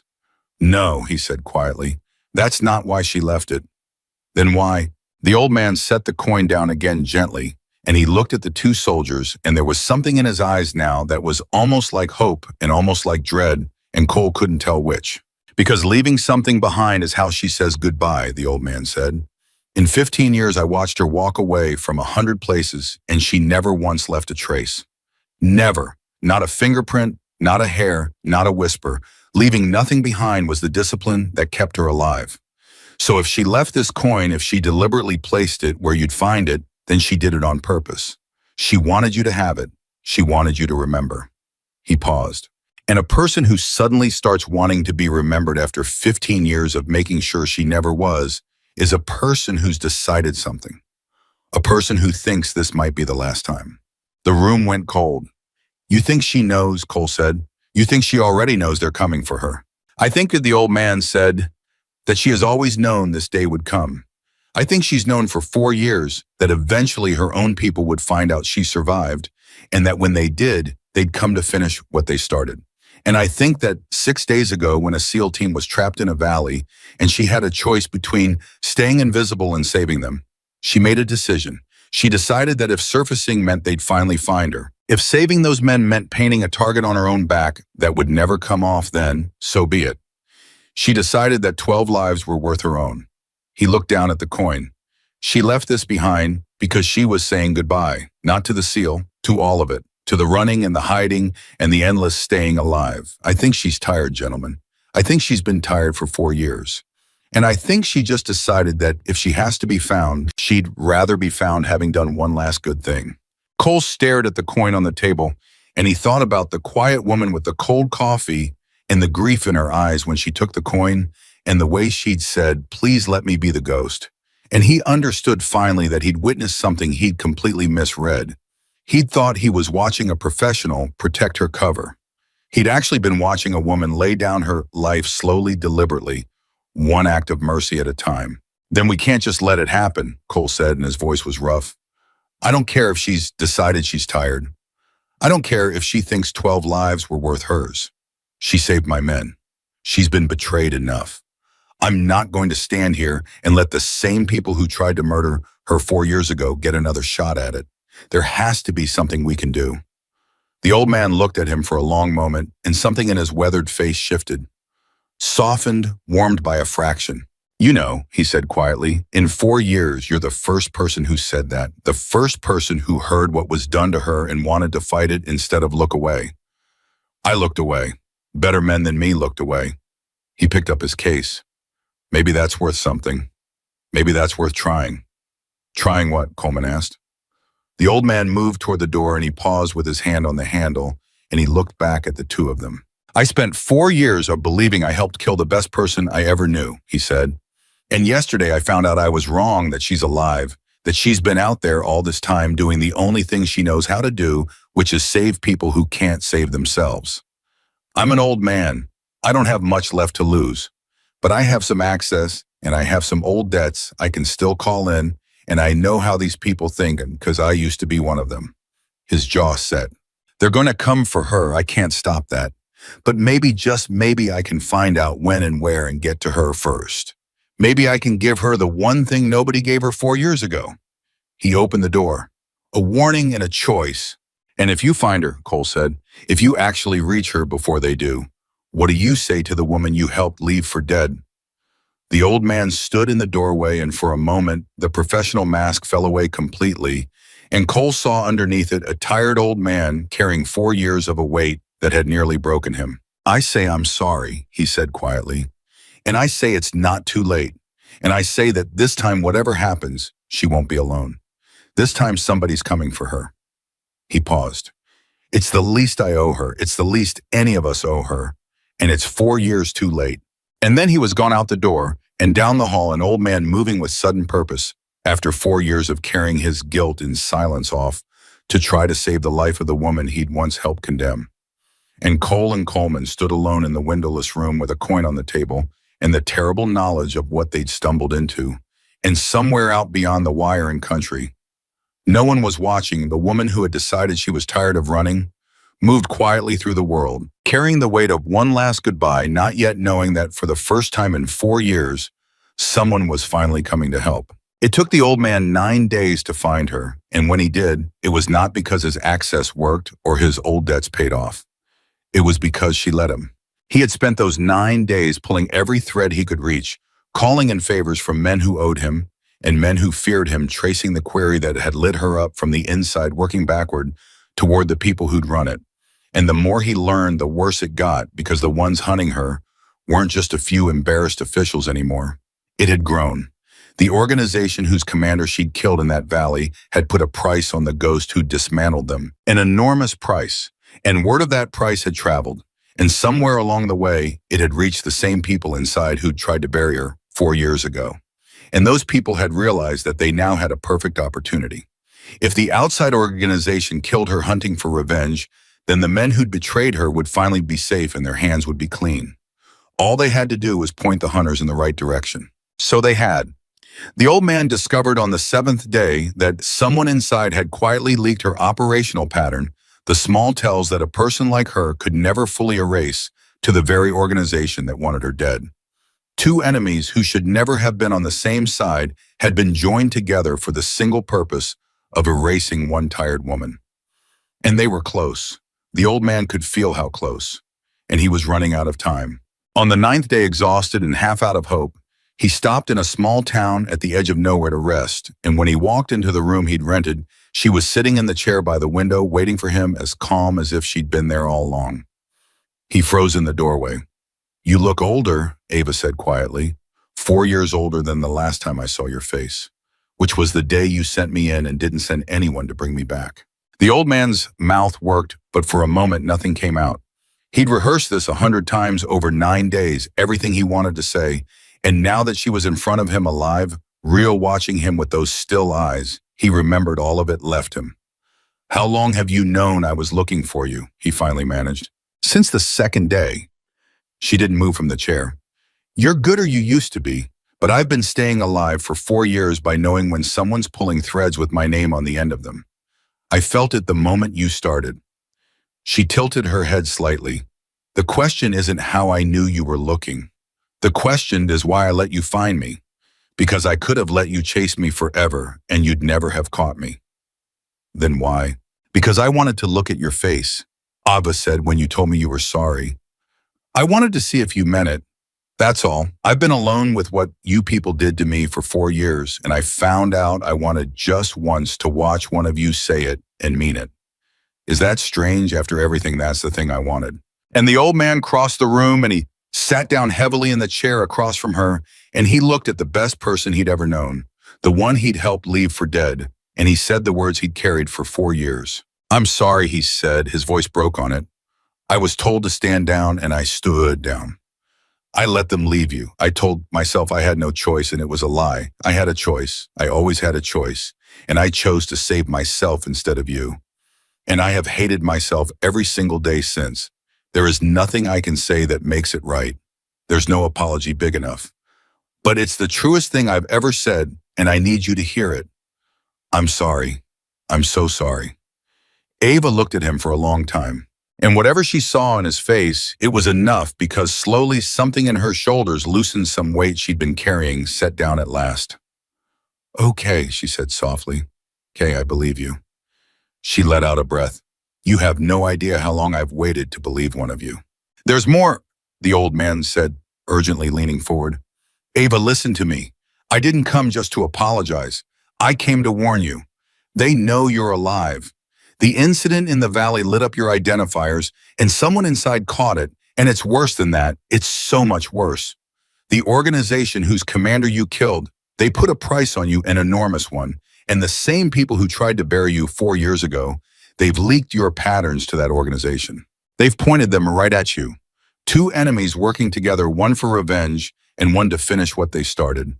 And they're close, Ava. They're very close. I've been racing to reach you first, and I don't think I've won by much." Ava was quiet. She didn't look surprised. She didn't look afraid. She just nodded slowly, the way a person nods when they hear something they'd already known in their bones. I know, she said. You know, I've felt them for 6 days. Two groups moving toward the same point, which is wherever I am. I've watched them get closer. She looked out the window. That's the other reason I let you find me. I wanted you to have your chance to say it before they got here. Because they're going to be here soon. Tonight, probably. I've been leading them to the edge of this town for 2 days and I stopped running yesterday. The old man went cold. You stopped running? Ava, what does that mean, you stopped running? It means I'm tired, she said simply. And there was no self-pity in it, just fact. It means I've been running for 4 years and I'm tired all the way to the bottom of myself and I've decided I'm done. Not done living, done running. She turned back to him. But don't mistake me. Tired isn't the same as beaten. I didn't stop running so they could catch me. I stopped running so I could choose the ground. The old man stared at her. You're going to fight them, both groups, together, here. I'm going to end it, Ava said. One way or the other. 4 years of looking over my shoulder, 4 years of no name, and no home, and no one it ends tonight. Either they finish what your people started, or I finish it, but it ends. I'm not carrying it into a 5th year. I won't. She stood up from the chair, and there was something in the way she moved, the old readiness coming back into her body, the cold place opening up behind her eyes. You should go. You said what you came to say. You don't need to be here for the rest. No, the old man said, and he surprised himself with how fast it came out, how certain. No, I'm not leaving. This isn't your fight. It's exactly my fight, he said, and he stood up too, an old man who hadn't held a weapon in years, straightening his back. 4 years ago, I stood down when I should have stood up, and it cost you everything. I am not standing down again. I don't care that I'm old and slow and half useless. I am not walking out that door and leaving you alone a second time. If they come for both of us. That's the least I owe you. That's the only way I can begin to make it right. Ava looked at him, and something moved across her face, something she hadn't let herself feel in 4 years, which was the strange warmth of not being completely alone. You'll get yourself killed, she said quietly. Then I'll die doing the thing I should have done 4 years ago, he said. There are worse ways to go. And she almost smiled. Almost. But there was more coming than either of them knew. Because as the light failed outside, it was not only the hunters who were converging on that small town at the edge of nowhere. 200 miles away, Chief Jake Harlan had spent 9 days unable to shake the memory of a soaked woman refusing his coin, and on the 9th day a call had come to him through the same quiet channels that soldiers use to protect their own. Word had reached the SEAL community, the real one, the one that operated below the surface, that the ghost who'd saved 12 men was being hunted and that she was going to be hunted alone. Harlan had not hesitated for even 1 second. He'd made calls of his own. To Diaz, who had a 3-year-old daughter who'd see her father again because of a woman named Ava. To the 10 other men who'd walked out of that valley alive. And every one of them had said the same thing Harlan said, which was that a person did not save your life and then get left to die alone while you sat home safe. It wasn't done, not among people like them. So 12 men who owed everything to a stranger had quietly gathered themselves and their gear and started moving toward a small town they'd learned about through Cole, who had learned about it from the old man's frantic final call before he'd gone dark chasing her. They were coming. They just weren't there yet. And the question of the whole long night was whether they would arrive in time or whether they would arrive to find it already finished. The hunters came at full dark. They came the way professionals come, quiet, and coordinated the outside organization's fighters and the inside operators moving in a loose ring toward the building where their prey had gone still. They had numbers. They had planning. They had the confidence of hunters closing on wounded game. What they did not have, what they could not have known, was that the woman they were hunting had chosen this ground, had studied it for 2 days, had turned an ordinary building at the edge of an ordinary town into something built entirely around her. And so the last night of the hunt for Ava Mercer became something the hunters would not have believed if they'd been told it in advance. She let the first ones get close. She always did. And then from a position none of them had thought to cover, the flat crack came out of the dark, and the lead hunter dropped, and the whole careful assault froze in the sudden understanding that the prey was not cornered at all. The prey was waiting. What followed the old man watched from a place of relative safety, where Ava had put him, and he would spend the rest of his life trying to describe it and never manage. Because he had known 4 years ago that she was the best they'd ever made. He'd said it to Cole. But knowing it and watching it were two different things. And he had never actually watched her work, and now he did, and it undid every idea he'd ever had about what a single human being could do. She was everywhere and nowhere. The hunters would concentrate on a position, and she'd already be gone. Already firing from somewhere else, already dropping another of them. Hey, on. They tried to flood the building, and she funneled them into places where they could only come one at a time, and she took them one at a time. They tried to pull back and regroup, and she didn't let them. She pressed, she moved. She stayed inside their decision cycle so completely that they were always reacting to what she'd already done. It was not a fight, it was a dismantling. The same cold, precise dismantling she'd visited on the valley, except that this time she was fighting for her own life, and it made her, if anything, worse. My God, the old man breathed, watching. My God, what did we throw away? What did we throw away? But numbers were numbers, and there were a great many of them, and even the best person they'd ever made was still only one person, and slowly, so slowly, the sheer weight of the hunters began to tell. She took a round through the shoulder and kept fighting. She took another through the leg and kept fighting. And the old man, watching her slow, watching her bleed, understood with a rising horror that she had known this was the likely end when she chose to stop running. That she had decided 4 years of exhaustion was enough.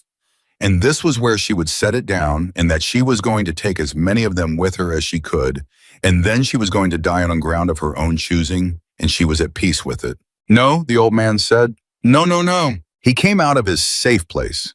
He was old and slow, and he had not fired a weapon in years, but he came out anyway, and he picked up a weapon from a fallen hunter, and he stood between Ava and the one still coming, and he fired badly, wildly. But he fired, and he bought her 3 seconds, and in those 3 seconds, he did the one thing he'd failed to do 4 years ago. He did not stand down. He stood up, and a hunter's round found him, and he went down, and Ava screamed something wordless and terrible, and dragged herself to him. You old fool, she said, holding him, blood on both of them now, hers and his. You old fool, why did you do that? Because, the old man said, and he was smiling, actually smiling through the blood. This time I got it right. 4 years too late. But I got it right. His hand found hers and gripped it. You're not alone, Ava. You hear me. Whatever happens. This time you're not alone. I made sure of it. What did you do? She whispered. And that was the moment the night split open with the sound of other men arriving. Many of them fast and hard and lethal, the sound of a fight suddenly turning, because a force of shooters who knew exactly what they were doing had just hit the hunters from behind. Jake Harlan had made it in time. Him and Diaz and 10 others. 12 SEALs who owed her their lives, 12 men who had refused to let her die alone, and they came out of the dark the way she had once come out of the dark for them, and they fell on the hunters with a fury that 4 years of the enemy's planning could never have accounted for. The hunters had prepared to corner one exhausted woman. They had not prepared for the brotherhood she had saved to come collect the debt. It did not take long after that. The hunters caught between the ghost in front of them and the SEALs behind them broke and died, and the ones who could ran the way the last ones always ran into a dark that no longer belonged to them. And when it was over, when the last shot had rolled away into silence, Jake Harlan came across the wreckage of that place and found her sitting on the ground bleeding from 3 wounds, holding a dying old man in her arms. And he dropped down beside her and started working on the old man's wounds and shouting for Diaz to bring the medical kit. You came, Ava said. She sounded stunned. She sounded like a person hearing a language she'd forgotten existed. You came for me. How did you even, why would you? You saved 12 men, Harlan said, working fast, not looking up. You think we were going to sit home while somebody hunted you down? You don't know us very well, Ava.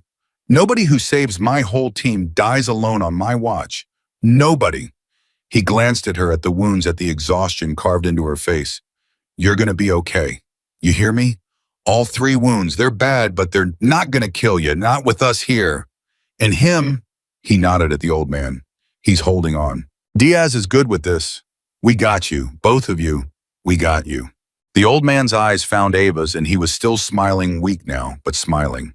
See, he whispered. Not alone, told you. And Ava Mercer, who had not cried in 4 years, who had gone to the cold place inside herself so many times that she'd wondered if she still could felt something break open in her chest, and she put her forehead down against the old man's, and she wept there on the ground in the arms of the brotherhood that had come for her.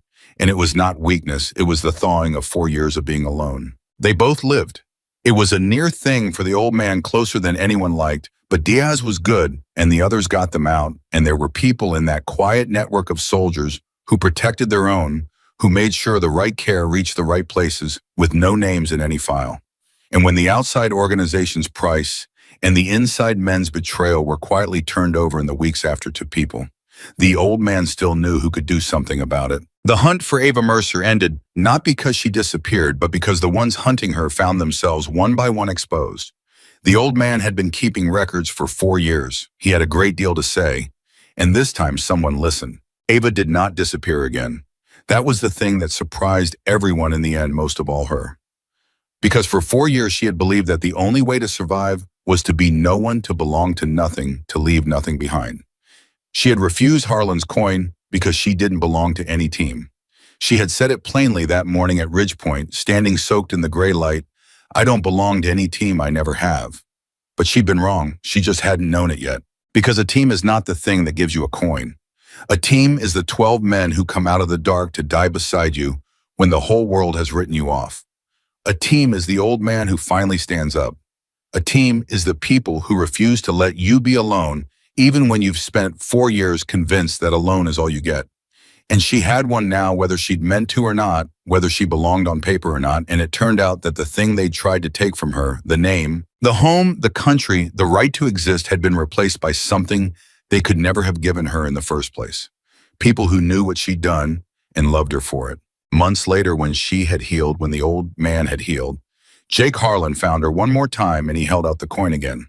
The same coin, the Seal Legacy coin she'd taken and left behind on a bare mattress. "Last time you gave it back," he said. "I'm giving it to you again. And this time I don't want it back." And Ava Mercer looked at the coin, and she thought about the woman who'd refused it, the woman who'd said she didn't belong anywhere, the ghost who left nothing behind.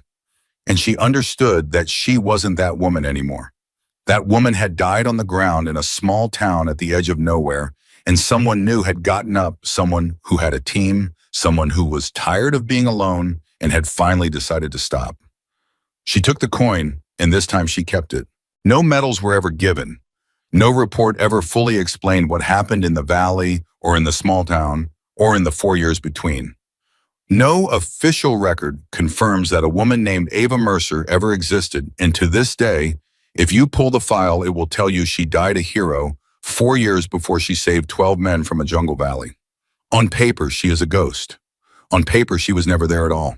But every man who walked out of that valley knows the truth. Every man who came out of the dark to save the woman who had saved them knows it. And an old man who finally stood up when it counted knows it best of all. When everything collapsed, when command failed, when the people who should have protected her tried to bury her instead, when hope was gone, and she had every reason in the world to stay invisible and let others die, a silent woman stepped out of the storm. And she did not disappear this time. This time she came home. Home was a strange word for a woman who hadn't had one in 4 years, and Ava Mercer spent the first weeks after that night in the small town learning how to sit still inside it without feeling like the walls were about to be breached. It was Diaz who gave her the place, or rather Diaz's grandmother, who had a small house on a piece of land far from any base, far from any operation, far from anywhere a hunter would think to look. The old woman had raised Diaz after his own parents were gone, and when Diaz brought this quiet, wounded stranger to her door and said, "Abuela, this is the woman who kept me alive. This is the reason I came home to you." The old woman had looked at Ava for a long moment with eyes that had seen a great deal of the world, and then she'd simply opened the door wider and said, "Then this is your home too, for as long as you need it." And she'd meant it. And Ava, who had forgotten that people could mean a thing like that, had not known what to do with it. For the first 2 weeks, she barely slept. Old habits didn't die because a war ended. She still woke at every sound, still mapped every room for exits, still sat with her back to walls and her eyes on doors. Diaz's grandmother noticed, of course, because there was very little that old woman didn't notice, and she never once said anything about it. She just started leaving a light on in the hallway at night, a small, warm light, so that when Ava jolted awake in the dark, reaching for a weapon that wasn't there, the first thing she saw was that light steady in gold and telling her without words that she was safe. It was such a small thing. It undid Ava more than any battle ever had. The old man came to visit when he was strong enough to travel, which took longer than anyone liked because the round he'd taken standing between Ava and the hunters had done real damage, and he was not a young man to begin with. But he came. He arrived one afternoon leaning on a cane, moving slow, gray and thin, but alive. And when Ava opened the door and saw him standing there, the two of them just looked at each other for a long moment without saying anything, because there wasn't anything that needed saying anymore. Everything had been said on the ground that night in blood. "You look better," she told him. "I look terrible," he said, "but I'm vertical, which the doctors tell me is a small miracle." He studied her face. "You look better too. You're sleeping." "Some," she admitted. "Not much, but some." Some is a start. They sat on the porch that afternoon, the old man and the woman he'd once helped leave for dead, and they talked slowly the way people talk when they have 4 years of silence to fill and no hurry to fill it. He told her what had come of his records, the 4 years of quiet documentation he'd kept out of guilt, never knowing he'd one day use it to save her instead of just to torment himself. He told her that the men who tried to bury her, the ones who'd leaked her patterns to the enemy, were being dealt with not loudly, not publicly, but thoroughly by people who had been horrified to learn what had been done in their name. He told her that as far as the world was concerned, she was still dead, still a hero buried 4 years ago, and that this was for once a protection rather than a wound, because a dead woman couldn't be hunted, and a dead woman couldn't be called to testify, and a dead woman could simply be left alone to live. "So it's over," Ava said. "Really over." "It's over," the old man said. "For the first time in 4 years, nobody is looking for you. Nobody is coming. You can put it down, Ava. All of it. You've earned the right to put it down." She was quiet for a while, looking out at the land, at the light going long and gold across it. "I don't know how," she said finally. "That's the thing nobody tells you. I've spent my whole life being the one who steps out of the dark when everything falls apart. I don't know who I am when nothing's falling apart. I don't know how to just be. To wake up and have a day that's only a day. To not be waiting for the next valley." She looked at him. "You spend 15 years becoming the weapon, and then someone tells you the war's over and you can go home. And you realize you don't know what a home is. You don't know what your hands are for when they're not doing that." The old man nodded slowly. He'd known men who came back from the cold place and never learned how to leave it. Men who lived out their years, still fighting a war that had ended decades before, and it had always broken his heart. "You learn," he said gently. "That's all I can tell you. You learn the way you learned everything else, slow and badly at first, and then a little better. You let people like that grandmother in there leave a light on for you. You let those SEALs call you every week to check in, which I understand they do whether you answer or not. You let an old man come sit on your porch and bore you with his stories. And one day you wake up and you realize you had a whole day that was only a day. And it didn't feel like waiting, it felt like living. And then you have another, and another. That's how it happens. Not all at once. One ordinary day at a time." Ava was quiet for a long moment. "You sound like you know," she said. "I've spent 4 years learning to live with what I did," the old man said. "It's not the same as what you're carrying, but it's not so different either. We're both learning how to be human again after a long time being something else. Maybe we can learn it in the same direction if you'll have an old fool for company now and then." And Ava, to her own surprise, found that she wanted that. She wanted the old man's visits. She wanted the porch and the light in the hallway and the weekly calls from 12 men who wouldn't let her disappear. She wanted for the first time and longer than she could remember to stay. The calls were real. That was the part that took her longest to believe. Every week without fail, one of them would call, rotating through the team, so it was never the same voice twice in a row, so that over the course of a month, she heard from all of them. Diaz checking in with news of his daughter, who had started calling Ava Tia over the phone, though they'd never met, because Diaz had told her about the woman who saved her daddy, and the little girl had decided that made Ava family. Harlan gruff and steady, never saying much, just calling to hear her voice and confirm she was still there, still safe, still alive. The others, one by one, men she'd never really spoken to on that terrible night. Men she'd known only as shapes moving through her rifle's protection, who now called her friend. At first, she didn't answer. She'd let the phone ring and listen to the voicemails afterward alone in the dark, the way she'd always done everything at a distance, protected. But there was one call, 3 months in, that changed it. It was Diaz. And when the voicemail played, it wasn't Diaz's voice at all. It was a small voice, a child's voice, careful and shy, clearly holding the phone the way a 3-year-old holds a phone too close and slightly wrong.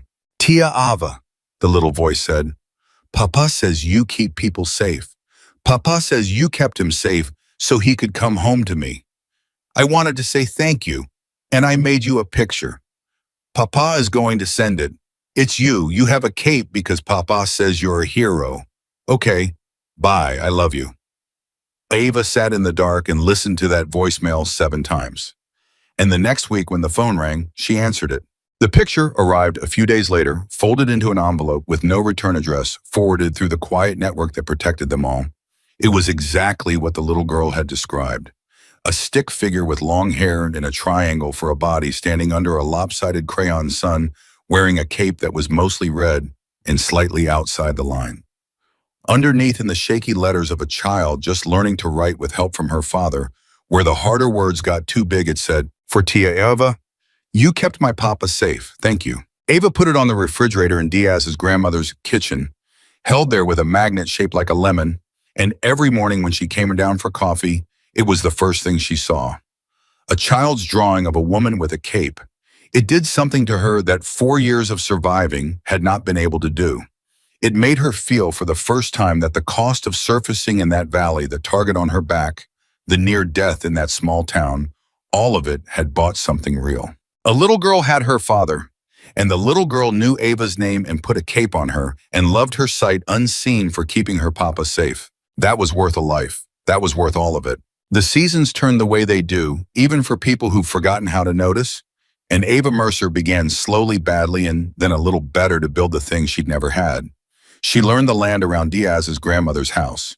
She learned to fix things, small things, a fence, a leaking pipe, a door that stuck, and she found that there was a quiet satisfaction in using her hands to build and mend instead of the other things she'd used them for all her life. She learned the old woman's recipes standing in the warm kitchen in the evenings, while Diaz's grandmother directed her with the absolute confidence of someone who had fed people for 70 years. She learned to sit on the porch in the evening and watch the light go long and not feel like she was waiting for anything at all. She still didn't sleep well. Some things don't heal all the way, and she knew they never would, and she made her peace with that. There would always be a part of her that lived in the cold place that mapped exits and watched doors that came awake at every sound. But the light in the hallway stayed on, and the phone rang every week, and the child's drawing stayed on the refrigerator, and slowly the space around the wounded part of her filled up with things that were warm and ordinary and real, until the wound was just one part of her instead of the whole of her. The old man came for a longer visit as the year turned cold, and one evening on the porch, wrapped in blankets against the chill, he said something that stayed with her. "You know what the cruelest thing they did to you was," he said. "It wasn't leaving you to die. It wasn't the 4 years of running. It was making you believe you didn't belong anywhere. That was the real wound. They convinced the best person I ever knew that she was alone, that she had to be alone, that alone was all she'd ever get. And you believed it because they set it up so you'd have to believe it to survive." He looked at her. "But it was a lie, Ava. It was always a lie. You belonged somewhere the whole time. You just hadn't found it yet." "And where's that?" she asked quietly. The old man gestured a small movement of his hand that somehow took in the whole of it. The house behind them with its warm light. The kitchen with the child's drawing on the refrigerator. The phone that rang every week. The 12 men who wouldn't let go. Diaz's grandmother, who had opened her door to a stranger without a second thought. Himself an old man who'd found redemption in standing up when it counted. "Here," he said simply, "you belong here with people who know what you did and love you for it. That's what a home is, Ava. It was never a place.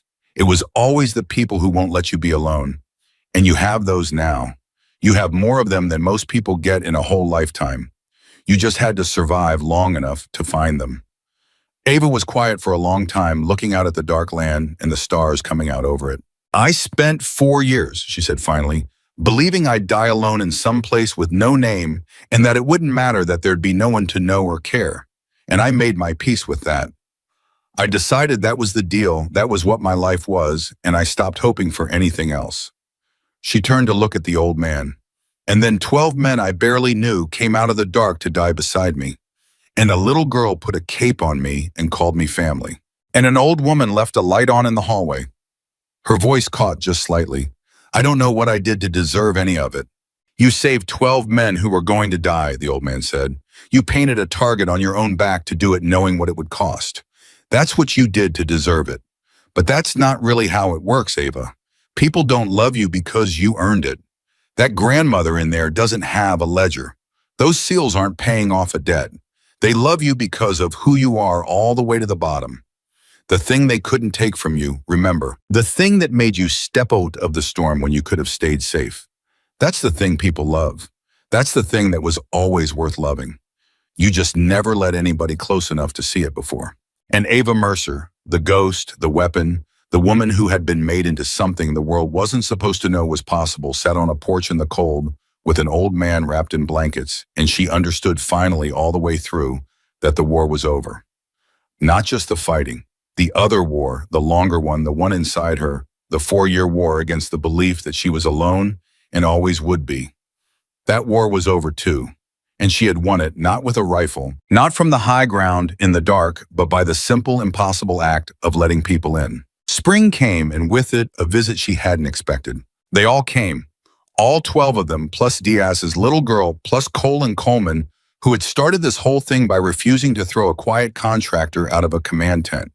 They came to Diaz's grandmother's house, filling it past its walls, spilling out onto the land 12 SEALs, and a base commander, and a master sergeant, and a 3-year-old girl, and an old man with a cane, and they came for no reason at all except to be together. To be in the same place as the woman who'd brought them all together to prove with their presence what they'd been proving with every weekly phone call, that she was not alone, that she would never be alone again, that she belonged. The little girl found Ava first.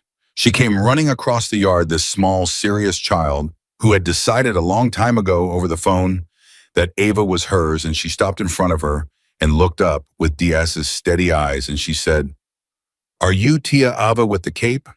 And Ava, the woman who had faced down 2 coordinated enemy forces without her heart rate rising, found that her hands were shaking as she knelt down. "I don't have a cape," she said softly. "I'm sorry. I'm not really a hero. I'm just a person." The little girl frowned, considering this with the total seriousness of the very young. "Papa says you're a hero," she said. "Papa doesn't lie. So you have a cape. You just can't see it." She reached out and patted Ava's shoulder twice the way you reassure someone. "It's okay, I can see it. It's red." And Ava Mercer, who had not been broken by war or betrayal, or 4 years alone, was completely undone by a 3-year-old with crayons. And she pulled the little girl into her arms and held her. And over the child's shoulder, she looked up at all of them, the 12 men and the 2 officers and the old man and the grandmother in her doorway. All these people who had come out of the dark for her, the way she'd once come out of the dark for them. Harlan crossed the yard and crouched down next to her. "Told you," he said quietly. "That morning at Ridgepoint, you said you didn't belong to any team. And I told you you did. You just didn't know it yet." He put his hand on her shoulder, the same shoulder the little girl had patted. "You know it now." Ava looked around at all of them, at the impossible warm crowd of them, at the child in her arms, and the light in the doorway, and the whole ridiculous, beautiful family that had assembled itself around a woman who had spent 4 years certain she'd die alone and unremembered. "Yeah," she said, and her voice was thick, and she didn't care. "Yeah, Chief, I know it now." That night, after the food and the noise, and the little girl finally asleep in Diaz's arms, they built a fire out on the land and sat around it, all of them, and told stories, and laughed and were quiet together, in the way that only people who've been through something can be quiet together. And at one point, Harlan stood up and cleared his throat, and the group went still, and he pulled something from his pocket and held it up in the firelight. It was the coin, the SEAL legacy coin, the one he'd given her twice, once refused and once kept. "I gave this to Ava a while back," Harlan said, "and she kept it, and that meant more to me than she'll ever know. But I've been thinking, a legacy coin is supposed to pass from one warrior to the next. That's the whole point of it. It's not supposed to sit in a drawer. It's supposed to keep moving, keep carrying the story forward." He looked at Ava. "So I've got a request." and you can say no. What is it? Ava said. Harlan crouched down, and he wasn't talking to Ava anymore. He was talking to the small sleeping shape in Diaz's arms, the little girl with the crayons who saw a cape that wasn't there. Someday, Harlan said quietly, when she's old enough to understand, I think it should go to her. From you. So she knows the whole story. So the legacy keeps moving. So 100 years from now, if anybody's still telling it, they know that there was a woman who stepped out of a storm to save 12 men, and that she found her way home, and that she gave her coin to a little girl who could see the cape the rest of us missed. He looked back up at Ava. What do you say? You want to pass it on. When the time comes, you want to be the legacy she carries. And Ava Mercer looked at the coin in the firelight, and at the sleeping child, and at all the faces around the fire, and she thought about the woman she'd been, the ghost, who left nothing behind, who belonged nowhere, who was certain she'd die, unremembered in a place with no name. That woman was gone. She'd died on the ground in a small town, and someone new had gotten up. Someone who had a home and a family, and a little girl who called her Tia, and a coin to pass forward, and a story that would outlive her, now carried by the people she'd saved, and the child who'd see the cape. Yeah, Ava said, and she was smiling now. A real smile, the first fully real one in more years than she could count. Yeah, when the time comes. I'd like that more than anything. She reached out and took the coin from Harlan's hand, and she closed her fingers around it, and she held it the way you hold something you intend to keep and to protect and someday to pass on. The fire burned down slow. The stars wheeled overhead, and a woman who had spent her whole life being the silent protector, who stepped out of the dark and then vanished before anyone could thank her, finally for the first time stayed. She stayed for the fire and the stories and the laughter. She stayed for the weekly phone calls and the light in the hallway and the child's drawing on the refrigerator. She stayed for the old man's visits and the grandmother's recipes and the whole ordinary, impossible life that had grown up around her like flowers coming up through the ruins of everything that had been done to her. She stayed. And that, in the end, was the bravest thing she ever did. Not the valley, not the 25 targets in the storm, not the last stand in the small town at the edge of nowhere. The bravest thing Ava Mercer ever did was to lay down the weapon of being alone and let herself be loved and stay. No official record will ever confirm that she existed. On paper, she is still a ghost, still a hero buried years before she saved 12 men. The world will never know her name. But a little girl knows it, 12 men know it, an old man who found his redemption knows it, and on a piece of land far from any war in a house with a light always left on in the hallway, a woman who was never supposed to make it home lived out her days surrounded by the family she saved and was never alone again. She found her way home, and she stayed, and that is the truest ending there could ever be.